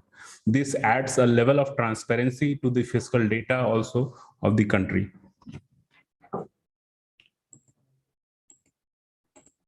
So in terms of key fiscal indicators, the states have mostly been under the fiscal responsibility legislation since 2005 and 6. Only during some intermittent period, that is 2009-10, that is financial crisis, and during 2015-16 and 16-17, the states crossed the FRL target of 3% of GDP. In 2015-16 and 16-17, it happened due to the Ujjwal Discom Assurance Yojana, that is UDAY, in which the state governments undertook a lot of loans of the state-supported electric distribution companies into their account, and because of which their debt level it rose. And in 2020-21, it rose. It crossed the FRL target of 3% because of the response to the pandemic. So we see that during the pandemic, what had happened, that the revenue receipt of the state governments had gone down in the first half because of their response to the pandemic in the health sector and other social sectors. And also the expenditure had increased sharply, because of which the fiscal deficit, it widened. But in the second half of 2021, the capital expenditure, which had dipped during the H1, it started rising. So once the GST receipts, the transfers from the central government started taking place, the devolution of taxes started taking place, the deficit, it started narrowing down. So this is the state of this is state-wise presentation of the GSDP ratio, and we see that most of these states they have budgeted the GDP ratio to be around 3.7%, with most of the states crossing the FRL target of 3%. And the Finance Commission had increased the FRL target during this period of pandemic to 4%, which is still existent. So now we can see that the social sector expenditure also increased marginally during this period, which I explained happened because of the state's responses in terms of social efforts and the health sector expenditure. The committed expenditure also saw a marginal increase during this period. Of course, the committed expenditure is budgeted to decline marginally in 2021-22. Now, I will rush through and go to the next chapter because I think I should keep in mind the time constraint. So this is the debt decomposition. The debt decomposition tells you how much of the debt is being accumulated due to what. So R minus G, it tells you that the rate of interest is less than the growth. So if the rate of interest is less than the growth, what happens that your debt is still sustainable. So you can see the R minus G is still negative, but that negative component has also declined in magnitude. And because of that, what has happened that the debt has gone into the positive, which was in the negative territory before 2015-16. Okay, so there has been a pressure on states because of this region. Okay, so now let me get into the third chapter of, there are actually 4 chapters in the state finance report. The third chapter is the thematic chapter, which is part 2 here, which is based on the primary survey we did for 141 municipal corporations. So we had some interesting findings in this, which is important in terms of the local government finance. So so these are the stylized facts. What had happened that you can see that these 8 states, they accounted for around 70% of the COVID-19 cases. Okay, and most of the cases, the highest was in Maharashtra. You can see that Kerala was also affected in the second wave, and Maharashtra equally affected during the first wave and the second wave. The rural districts were less affected, okay, during the COVID-19 waves. And this is the spatial analysis which we have done in this chapter, which shows that how COVID-19 was clustered across the districts. And we measure the cluster by using the global Moran's I index, which says that it was positive and statistically significant during all months from May 2020 to June 2021, denoting the presence of clusters in India. So there were many clusters, and clusters were mostly, more clusters were present when the cases were low. So when the cases were low, they were confined to several big cities only. So now what we did is we did an online survey of the municipal corporations, in which we gave them the questionnaire, and they had to answer a set of questions, which were mostly on their responses to the pandemic. So as you know that the municipal corporations have variety of duties. which have been assigned to them by the central, by the state governments. Most of the municipal corporations, they have to perform the duty of public health, sanitization, and enforcing social distancing norms. So you see that around 71% of the municipal corporations had to respond to all these areas, while only a few of them, like around 8% of them, had to do only sanitization. They were only restricted to sanitization, while 21% had sanitization as well as enforcing social distancing norms, but no health response. Okay, so what we found that these municipal corporations responded in variety of ways. Okay, so what had happened that the municipal corporations made arrangement for COVID testing mainly through the municipal owned hospitals, but they also took the help of several private sector organizations. So to bridge the gap of the more demand for health services and the lack of health expenditure, what they did is they had to create additional facility, which they did by filling up the gap by making arrangements with the NGOs and the private sector. So they also took extensive support from the non-governmental organization to bridge the gap.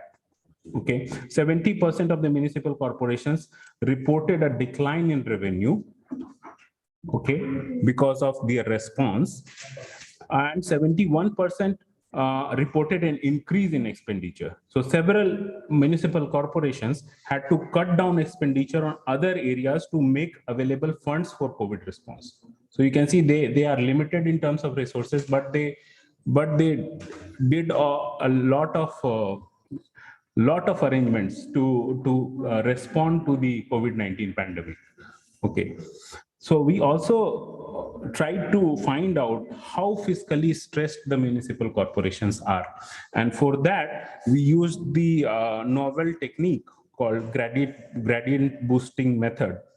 And we found we actually generated probability scores based on the fiscal balance, fiscal autonomy, and the committed expenditure portions of the municipal corporations, and we assigned probability scores, and these plots are on the basis of those probability scores. The red part you see are of the municipal corporations which were stressed. Okay, so we find that around 30 to 35% of the municipal corporations, and we have data for 221 municipal corporations, and we found that 30 to 35 municipal corporations were severely fiscally stressed, okay, on account of either of the parameters like fiscal autonomy, fiscal balance, as well as committed expenditure. The overall fiscal stress index exhibits a bell-shaped distribution, with almost half of the municipal corporation having a moderate fiscal stress. Okay, and around 15% of the municipal corporations were found to be severely stressed, okay, with index value above 0.8 in the scale of 0 to 1. Okay, so you can see that the municipal corporations are already fiscally stressed. We also have a box item on it's an empirical exercise which we did to see whether the fiscal health whether it affects the vaccination drive or not.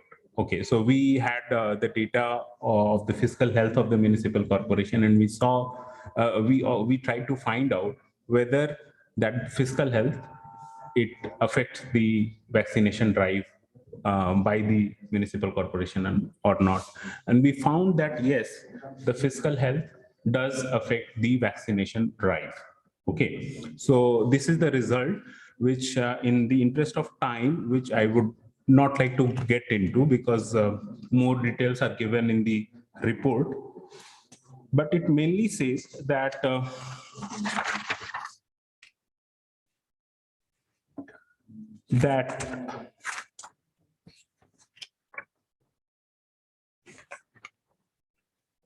yes, the outcome of the empirical estimation shows that the municipal corporations with better fiscal health were able to achieve higher vaccination rates. Okay. So this is the main finding of this empirical exercise which we did. Okay. So let me get into the main findings and conclusion here. And most of it, Dr. Rath has already explained it to you, but let me go over it quickly. So basically what had happened that the impact of the pandemic has been heterogeneous across time and space, and it warranted adoption of localized approaches for crisis management. During the second wave, as he explained, that the third tier became very important compared to the first wave when the response was mostly centralized. And COVID-19, it amplified the structural constraints of the local government finances and brought to the fore new challenges which were earlier not there. In other words, COVID-19 increased the responsibilities of the local governments towards delivery of public services by many-fold.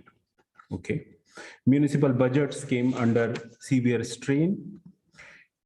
So what is the way out? And the way out is there is a need to increase the financial autonomy of the civic body in India. Okay. There is a need to strengthen their governance structure and financially empower them via higher resource availability, including through own resource generation, as well as effective intervention at the grassroots level. During the pandemic, intergovernmental transfers were one of the important resources for the municipal corporations. And there is a need to strengthen and streamline transfers from the upper tier of the government to the local governments. Greater financial transparency, revitalizing the municipal bond market, boosting development infrastructure finance, green finance, exploiting land-based financing, and developing partnership with impact finance in the private space would all strengthen the third tier and make it viable and effective, especially in managing and mitigating the future crisis. So this was the conclusion of our report. And I would encourage you all to please go through this report, because this report cannot be completed in 20 minutes of presentation. We would be happy if you need a detailed presentation of this report. We will be happy to ask our team to present it once again to you. Thank you. Thank you so much.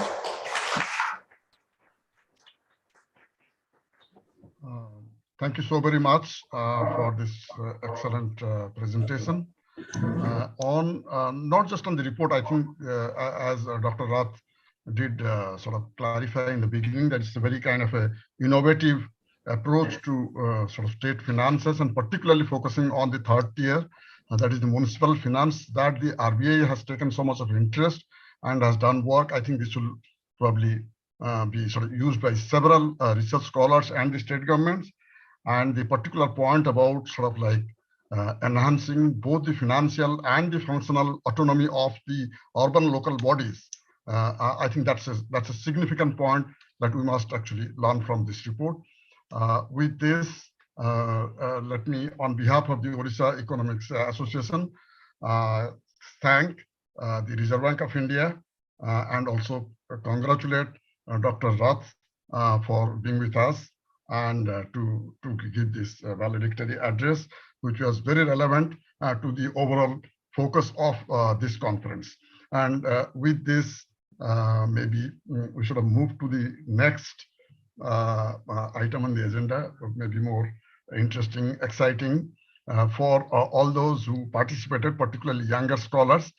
And very briefly, before I sort of ask Dr. Amarendra Das to say more on that, So this is a session that we are going to have to announce the two best paper awards with reference to this particular conference.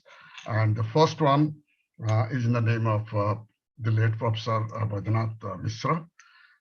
And the second one in the name of Professor Prashant Patnaik, both very, very distinguished sort of scholars.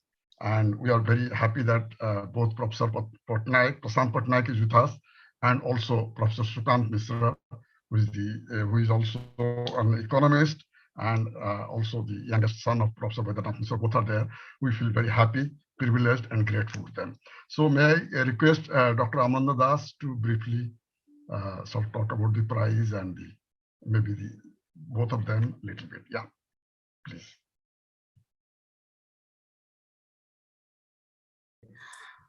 Thank you, sir.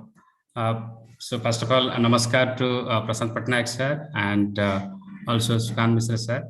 In fact, both of them have joined from USA, and this is early morning for Prashant Patnaik sir. It's all 5:30 in the morning. She has joined. In fact, I should also tell you that I wrote the email only yesterday to him, and sir, was so kind to accept our invitation, and why, in fact, I could not gather the courage to write him the email because I was not very sure what would be the timing of our valedictory session, and so the time difference between California and Odisha.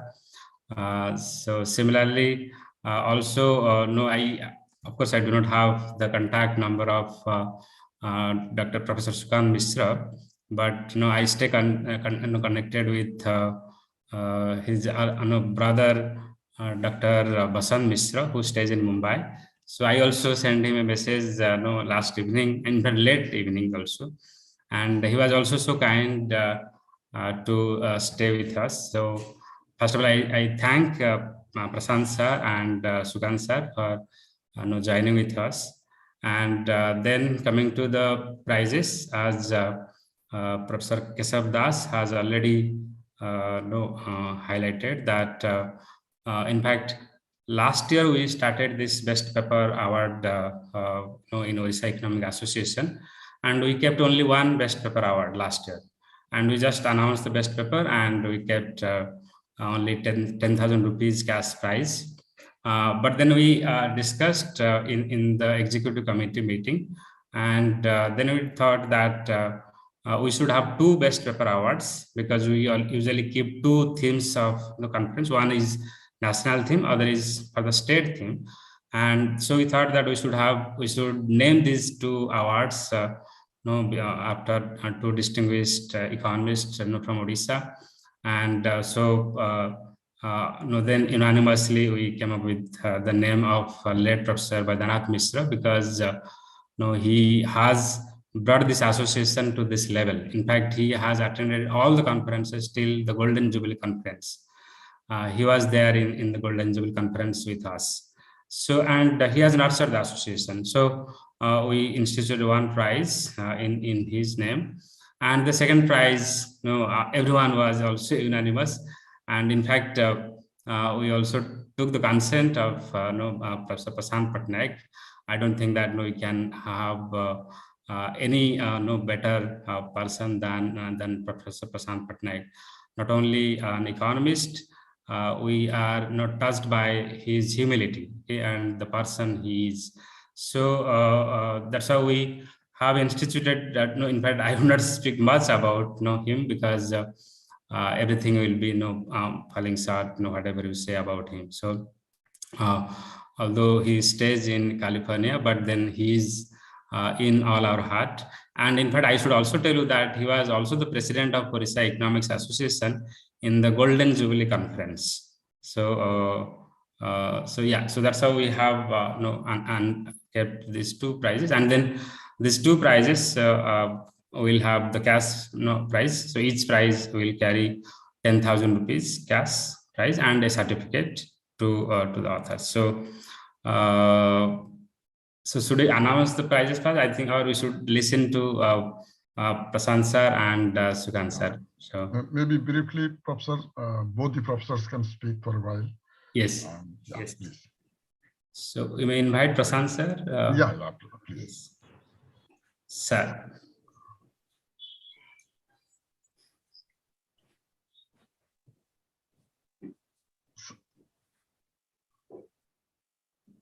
Sir, you have to unmute, sir. Yes. Professor Patnaik. Just you have to touch the microphone symbol. So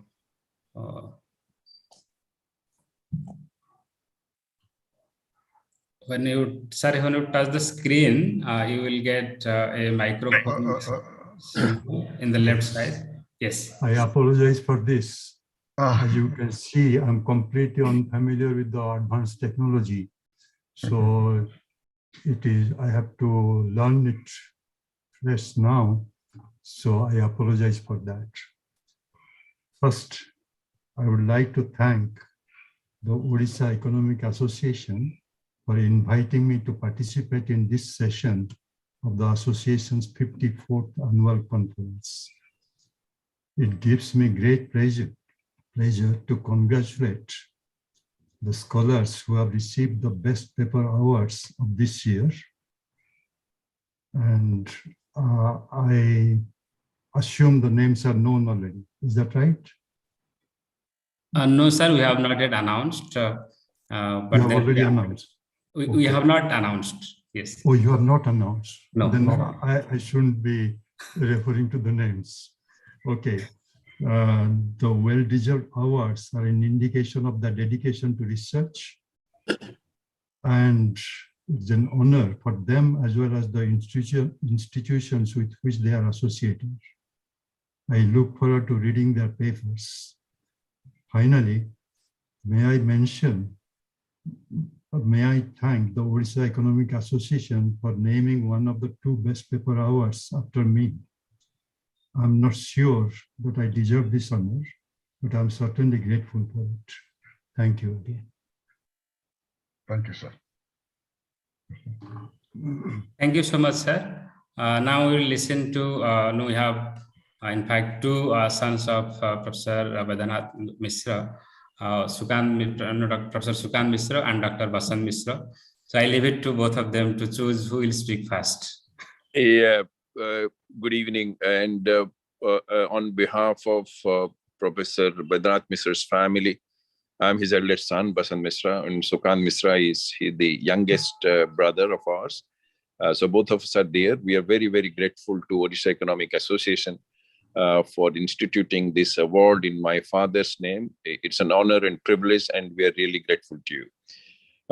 Odisha Economic Association was my father's very, very close to his heart. I mean, I know he has been how closely associated with this association for as long as I can remember. And he would leave all other functions, even late to his, late years. He would never miss this annual function. So it was very close to his heart, and we are very, very grateful that you have instituted this award in his honor. Thank you very much.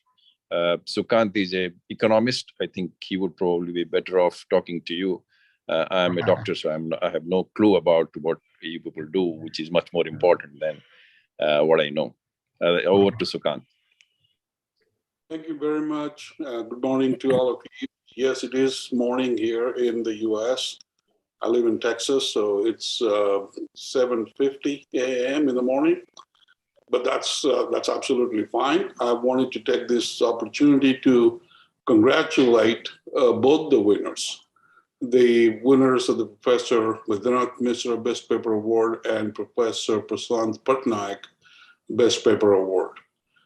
This is very deserving honor for these young economists' contributions to the field of economics.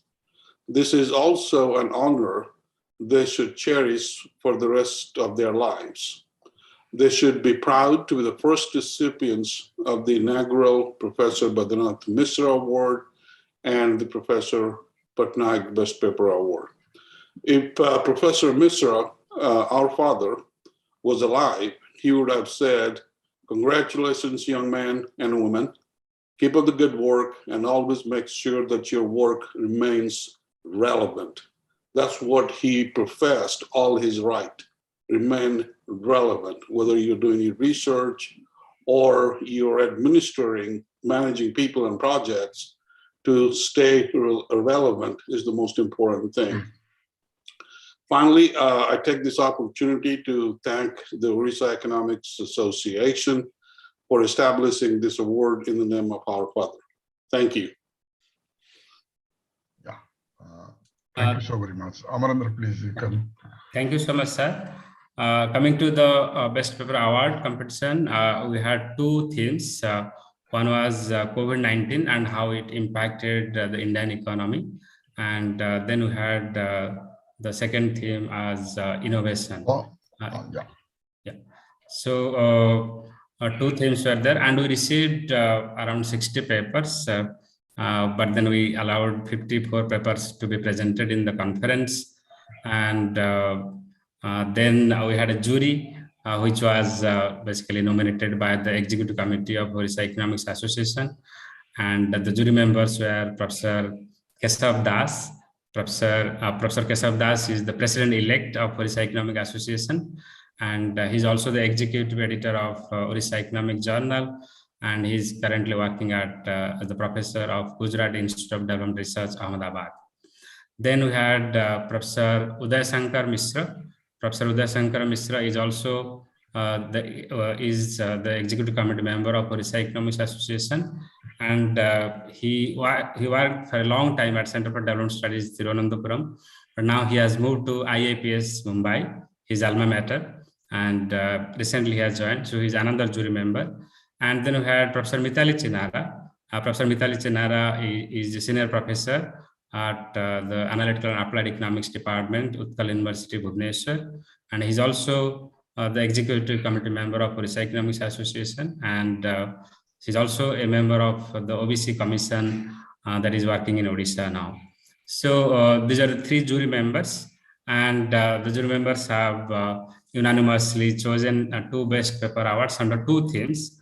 And I'm now going to share the slides with you. Maybe just a small point. I think the age limit, maybe you can mention. Yes. We kept the age limit that the author should be below 35 years age. And that's how we also, after getting all the papers, we requested the authors to send their age proof and who is also going to compete in the paper, because usually in a paper, suppose there is a PhD guide and also the student. So in that case, the student should obviously be competing for this award. So, but they have to give the declaration that who is going to compete in this award, and that's how we got about 14 submissions for this Best Paper Award, because depending on the eligibility, the author should be below 35 years age. And so we got 14 such entries for the Best Paper Award. I think then we can now share the Best Paper Awards. So I'm going to share the PPT with all of you. So this is so first one is Professor Baidyanath Mishra Best Paper Award that goes to Ms. Jyoti Rekha Purohit, who is currently a PhD scholar at the Analytical and Applied Economics Department of Utkal University, and she's also working as a lecturer in the Women's College, Jharsuguda, Odisha. And the paper title is Climate Change and Indirect Vulnerability of Human Health in Odisha, an application of disability adjusted life years. So congratulations, Ms. Jyoti Rekha Purohit. Thank you, sir. So I think, okay, let me also announce the other award, and then we'll come to the authors. So this the other Best Paper Award, Professor Prashant Patnaik Best Paper Award, goes to Parimal Ghosh, who is a research scholar in Bardhaman University, West Bengal.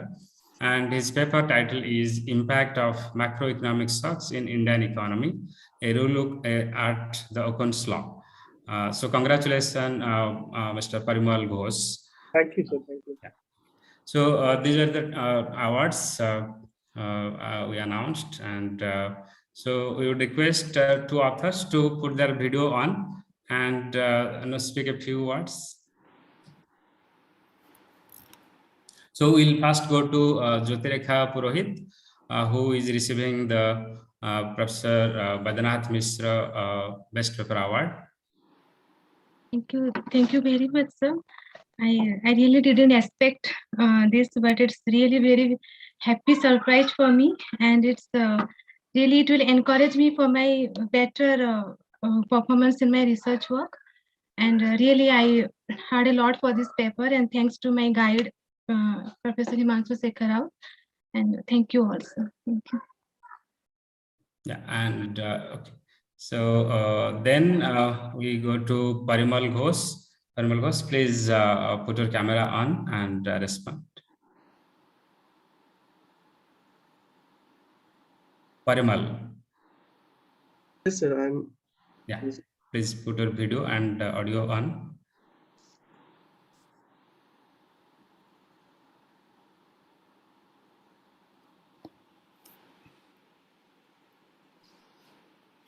Yes. Yes. First of all, I am thankful to ORISSA Economic Association for organizing such a wonderful conference, which is the theme of which is pertinent during this time. And and sir, we again thankful to ORISSA Economic Association for giving us the opportunity to present our research paper, and we are thankful to the jury members, and we are also thankful to the chairman and the discussion of our session, of our presentation session, especially Professor Roth and others, and we have received many valuable comments that we will definitely try to include in our paper to improve this paper. And I am in this receiving this award, I am very much overwhelmed by this, and this will encourage me to do more research and research input. Thank you, sir. And I think we should also listen to our jury members. I think I should have invited them before I announced this. But then, yeah, over to we'll go to Mithali ma'am first, the only lady member in our jury. Yeah, so Mithali ma'am, over to you. Samastanku mo namaskar. It's really a great and my humble pranam to the great teacher, Professor Prashant Patnaik, and my sincere regards to Basant Mishra sir and also Sukant Mishra sir for their presence, and all the esteemed members and of the present here in this valedictory function. It has been a great learning experience for me for the last 2 days, and I have thoroughly enjoyed going through the papers, chairing a session. The young researchers have done a really good work. They have put in, and I think that over the years that I have been associated with ORISSA Economic Association, I see a continuous enhancement in the quality of papers being presented, the seriousness with which the sessions are being taken, and the research papers which are being written. So this is a welcome change, and I'm sure that if Professor Badanath Mishra, with whom I had the opportunity of meeting during his lifetime, he would have been very happy if he would have seen the kind of the enhancement in the standard and the quality of papers that are being presented. So on this occasion, I remember Professor Mishra with fond memories. At the same time, I also the kind of service, yeoman service that he has rendered and brought the association to this level is unmatched, unparalleled. And I should say that he will always be remembered by every economist of the state for years to come. So on this occasion, I remember him. It is extremely gratifying to see the kind of papers which are being presented now. So it has been a great experience, a learning experience for me. Thank you for giving me this honor. Thank you, everybody. Thank you, my jury panelists, Professor Mishra and Professor Das, and also Amarendra. And that's what I would like to say. Thank you very much for this honor. Thank you. Okay. Professor Uday Shankar Mishra. Sir, over to you, sir. Thanks, Amarendra. Good evening. Actually, my association with this particular organization is now almost about 3 to 4 years from the day Amarendra motivated me to be the part of re-energizing, revamping the association. In fact, one thing that comes to my mind to actually explicitly say that Odisha Economics Association during this last 4 years has become a professional academic association which has been showing its mark or making a mark in the academic environment gradually and very, very gradually into a better space. We have actually made with the strenuous effort by Professor Keshav Das that the journal itself has come up with stringent conditions, good quality papers, and in fact being a part of the jury to select best paper award, I must say that my experience with the consecutive conferences of the last 2 to 3 conferences, the quality of papers, improvement in quality of papers, the submissions do indicate that there is a certain bit of energy, there is certain bit of professionalism, there is certain bit of addressing frontiers in economic research, which is creeping into the kind of contributions that young researchers are making, being part of this organization. Well, with all due respect to be having this great scholars backing our organization and having this award in their name, having memorial lectures in few of their names, are also in themselves a spirited event that keeps us going, that makes Odisha Economic Association visible in the greater academia of this nation. I would say that nothing more than my involvement alone and my own engagement with the association has been a privilege. And in fact, I would very much like to see that the journal that we have, the activities of the association as we conduct, become more and more perfect over time.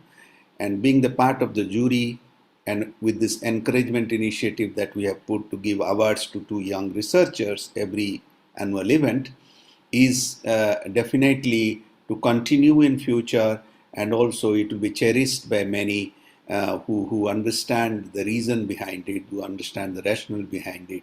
And in fact, this will also widen the canvas of contributors to this particular event, and praying for that and hoping all the best for the association in coming years. And giving me this privilege is a great honor. And with Professor Keshav Das being the president now, I hope his spirited engagement will continue to make things better with all our support. Thank you very much. Thank you, sir, very much. And now, Keshav sir, it's your turn. No, I think I just sort of both Professor Mishra and Professor Chinnaram. We have been all working together. So all that they said, I share all their sort of hope. I share their concerns, and I also think that we have been collectively making efforts to improve the quality of scholarship. Whether in terms of publications, whether in terms of making a presentation, even today, and for instance, or today and yesterday, the role played by the discussants, if I may just sort of specifically mention, several discussants, I was quite surprised the way they have really very nicely, and you can see there is a lot of intense effort that they have made to go through each and every paper, and so very modestly, very politely, but then sort of definitely pointing out that what all things have gone wrong or what all things should be avoided and how a paper should be written better. I mean, I think these are all, even if it might be for a specific paper, but I think that the spirit in which the discussants and the chairpersons dealt with the papers, I think that itself shows that there is a general concern for improving the quality. And I think with the blessings of late Professor Baidranath Misra and Professor Prasant Patnaik and many seniors who are there and who are not there. I think their blessings are with us. This will definitely encourage the younger generation to be more quality conscious. And with that, I think there'll be a greater recognition. And these prizes that we have introduced are in that spirit. And it's so very satisfying that everybody has joined in this effort, and hopefully things will improve in future. So that much I'll tell you now.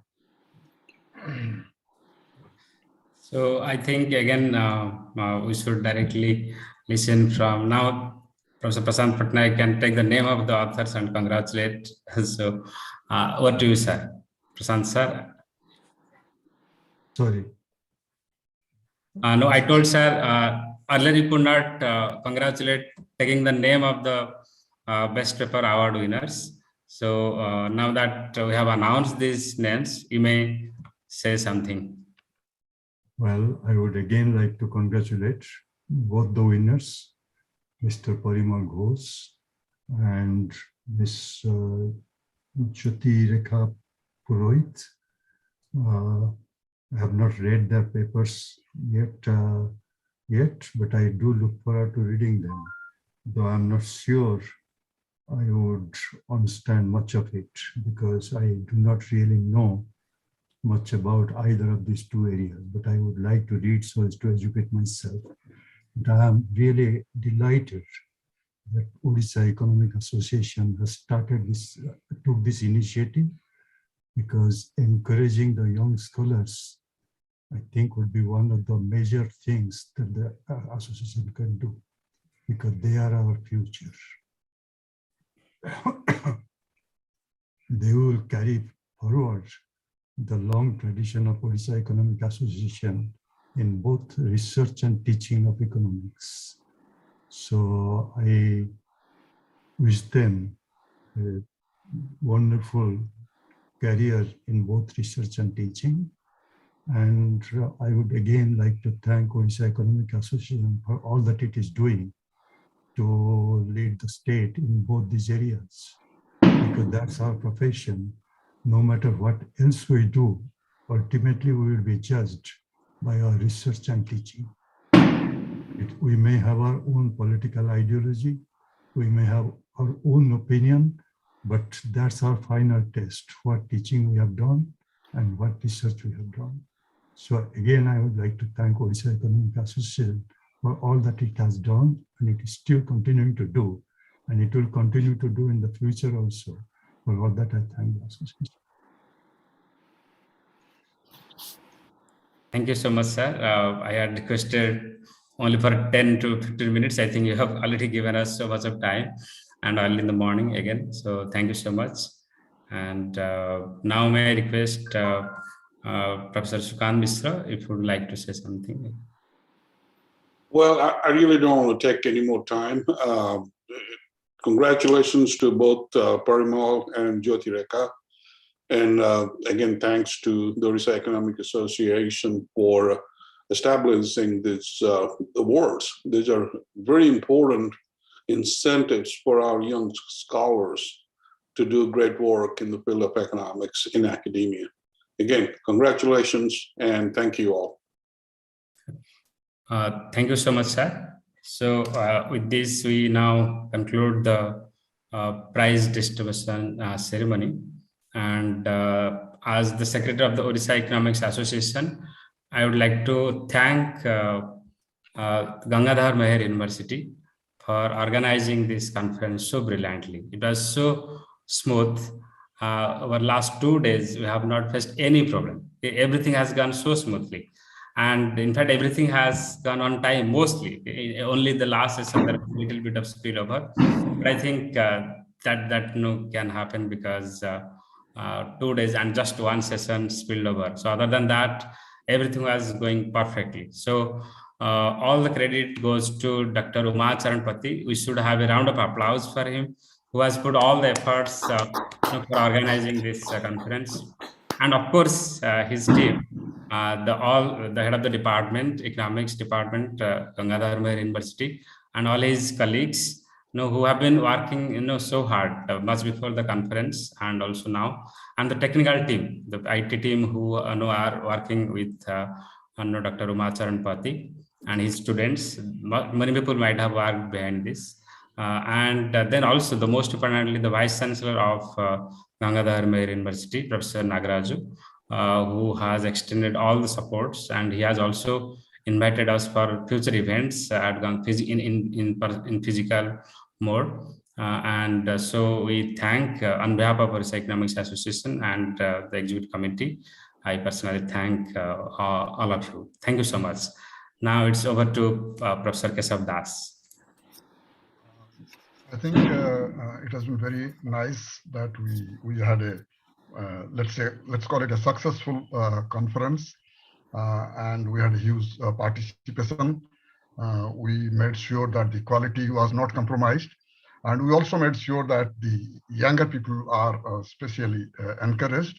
So all that have happened, and that makes us feel very happy. And we are also extremely happy that these 2 new awards that we could initiate. So all that makes us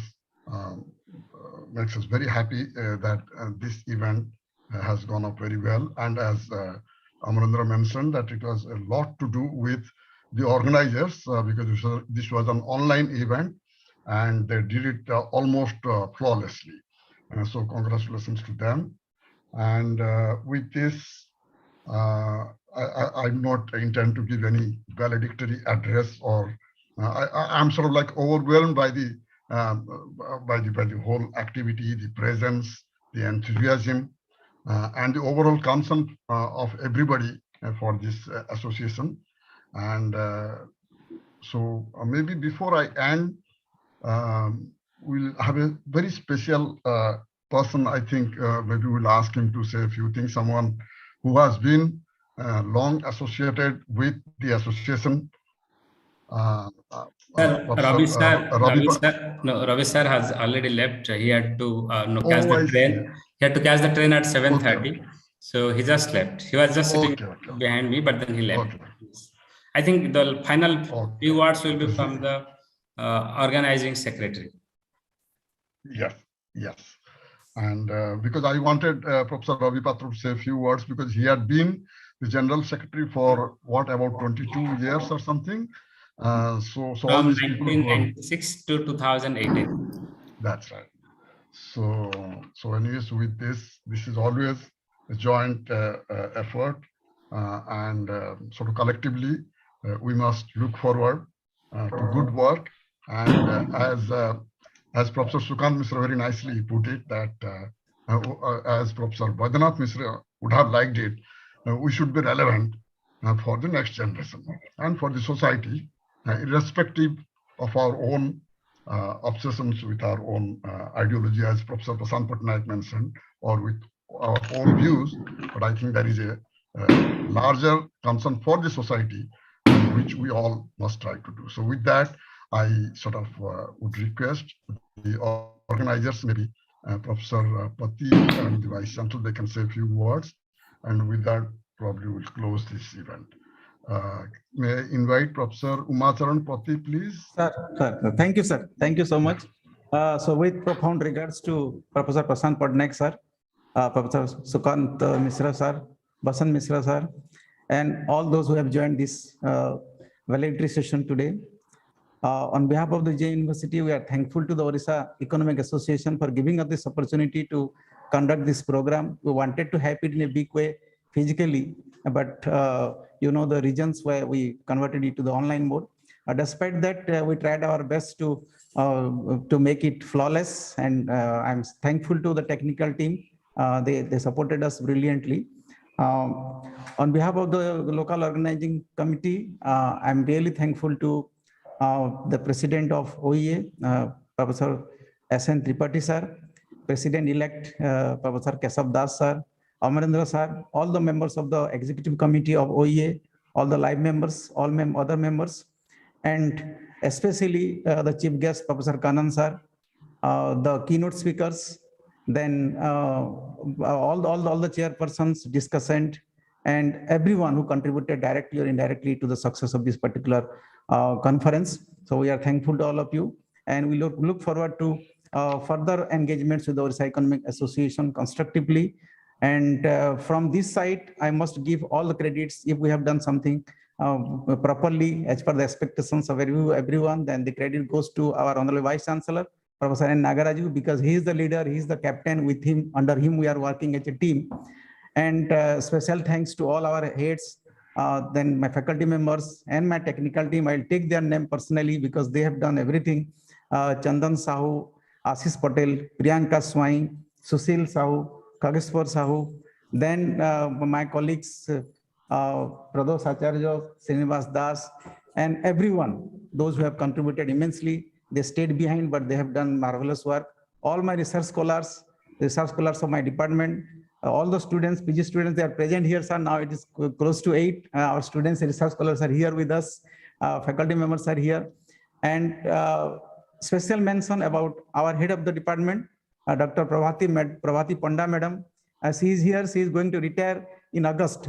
But her enthusiasm, she is still here, and she has been working effortlessly for the last 1 month's time. So special thanks to Prabhati Panda madam, because without her support, I could not have gone forward with this particular conference. And also special mention about my departmental colleague and my brother, Dr. Mulidhar Majhi.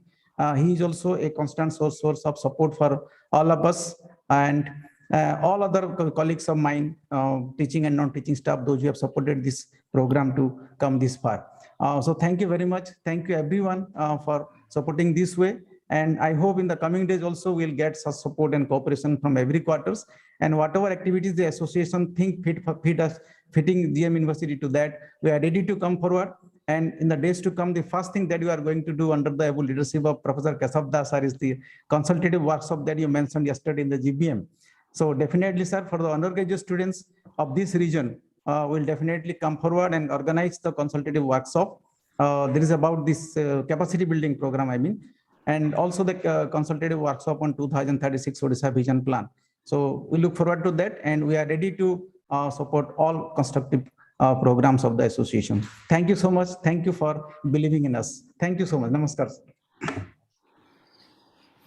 So, thank you so very much. Uday sir, you want to say something?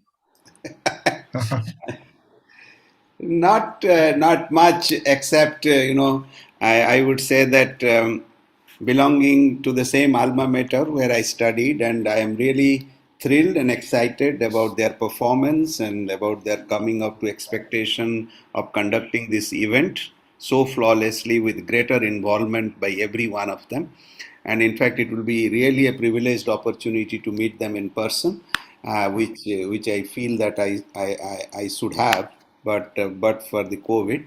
I think it does indicate and gives us a reiterated confidence that GM University is definitely evolving to be one institution which can grow further, which can match the expectation of professional organizations like ours.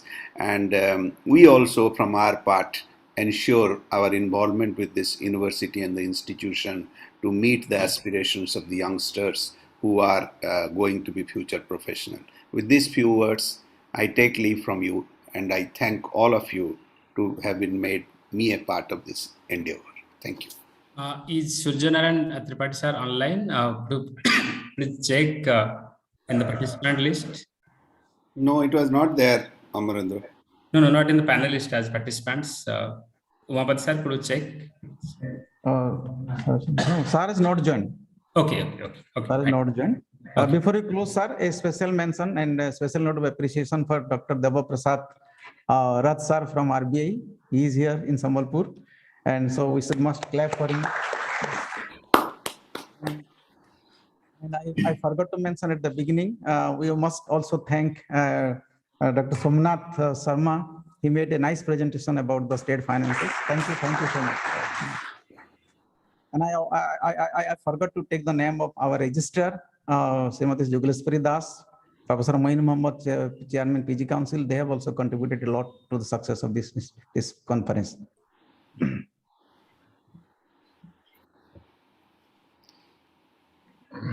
So I think now Keshav sir, President-elect, would allow us to conclude this meeting. Yeah, I mean, I think so. We had 2 full days and were very rich, fruitful, and very inspiring to hold similar or maybe better events in future. So all your contribution, your blessings, and your goodwill, that's what we are looking forward to. And with that hope, let's conclude this formal event, and the conference is declared closed. That is on behalf of the President, Sujana Ravi. So thank you very much. So with this, maybe we can close. Sir, if you allow, we'll close with the national anthem, sir. Oh, okay. Yes, Okay. Please.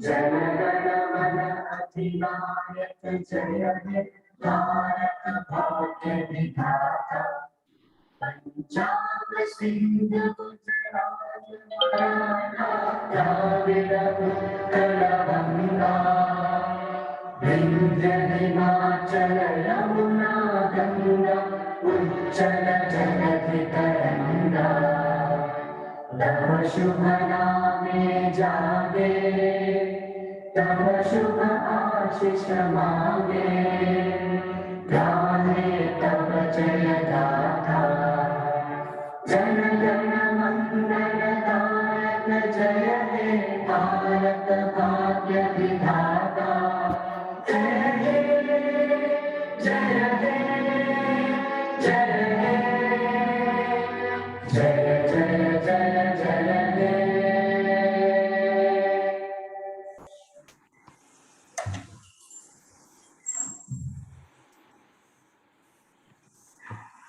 Thank you, sir.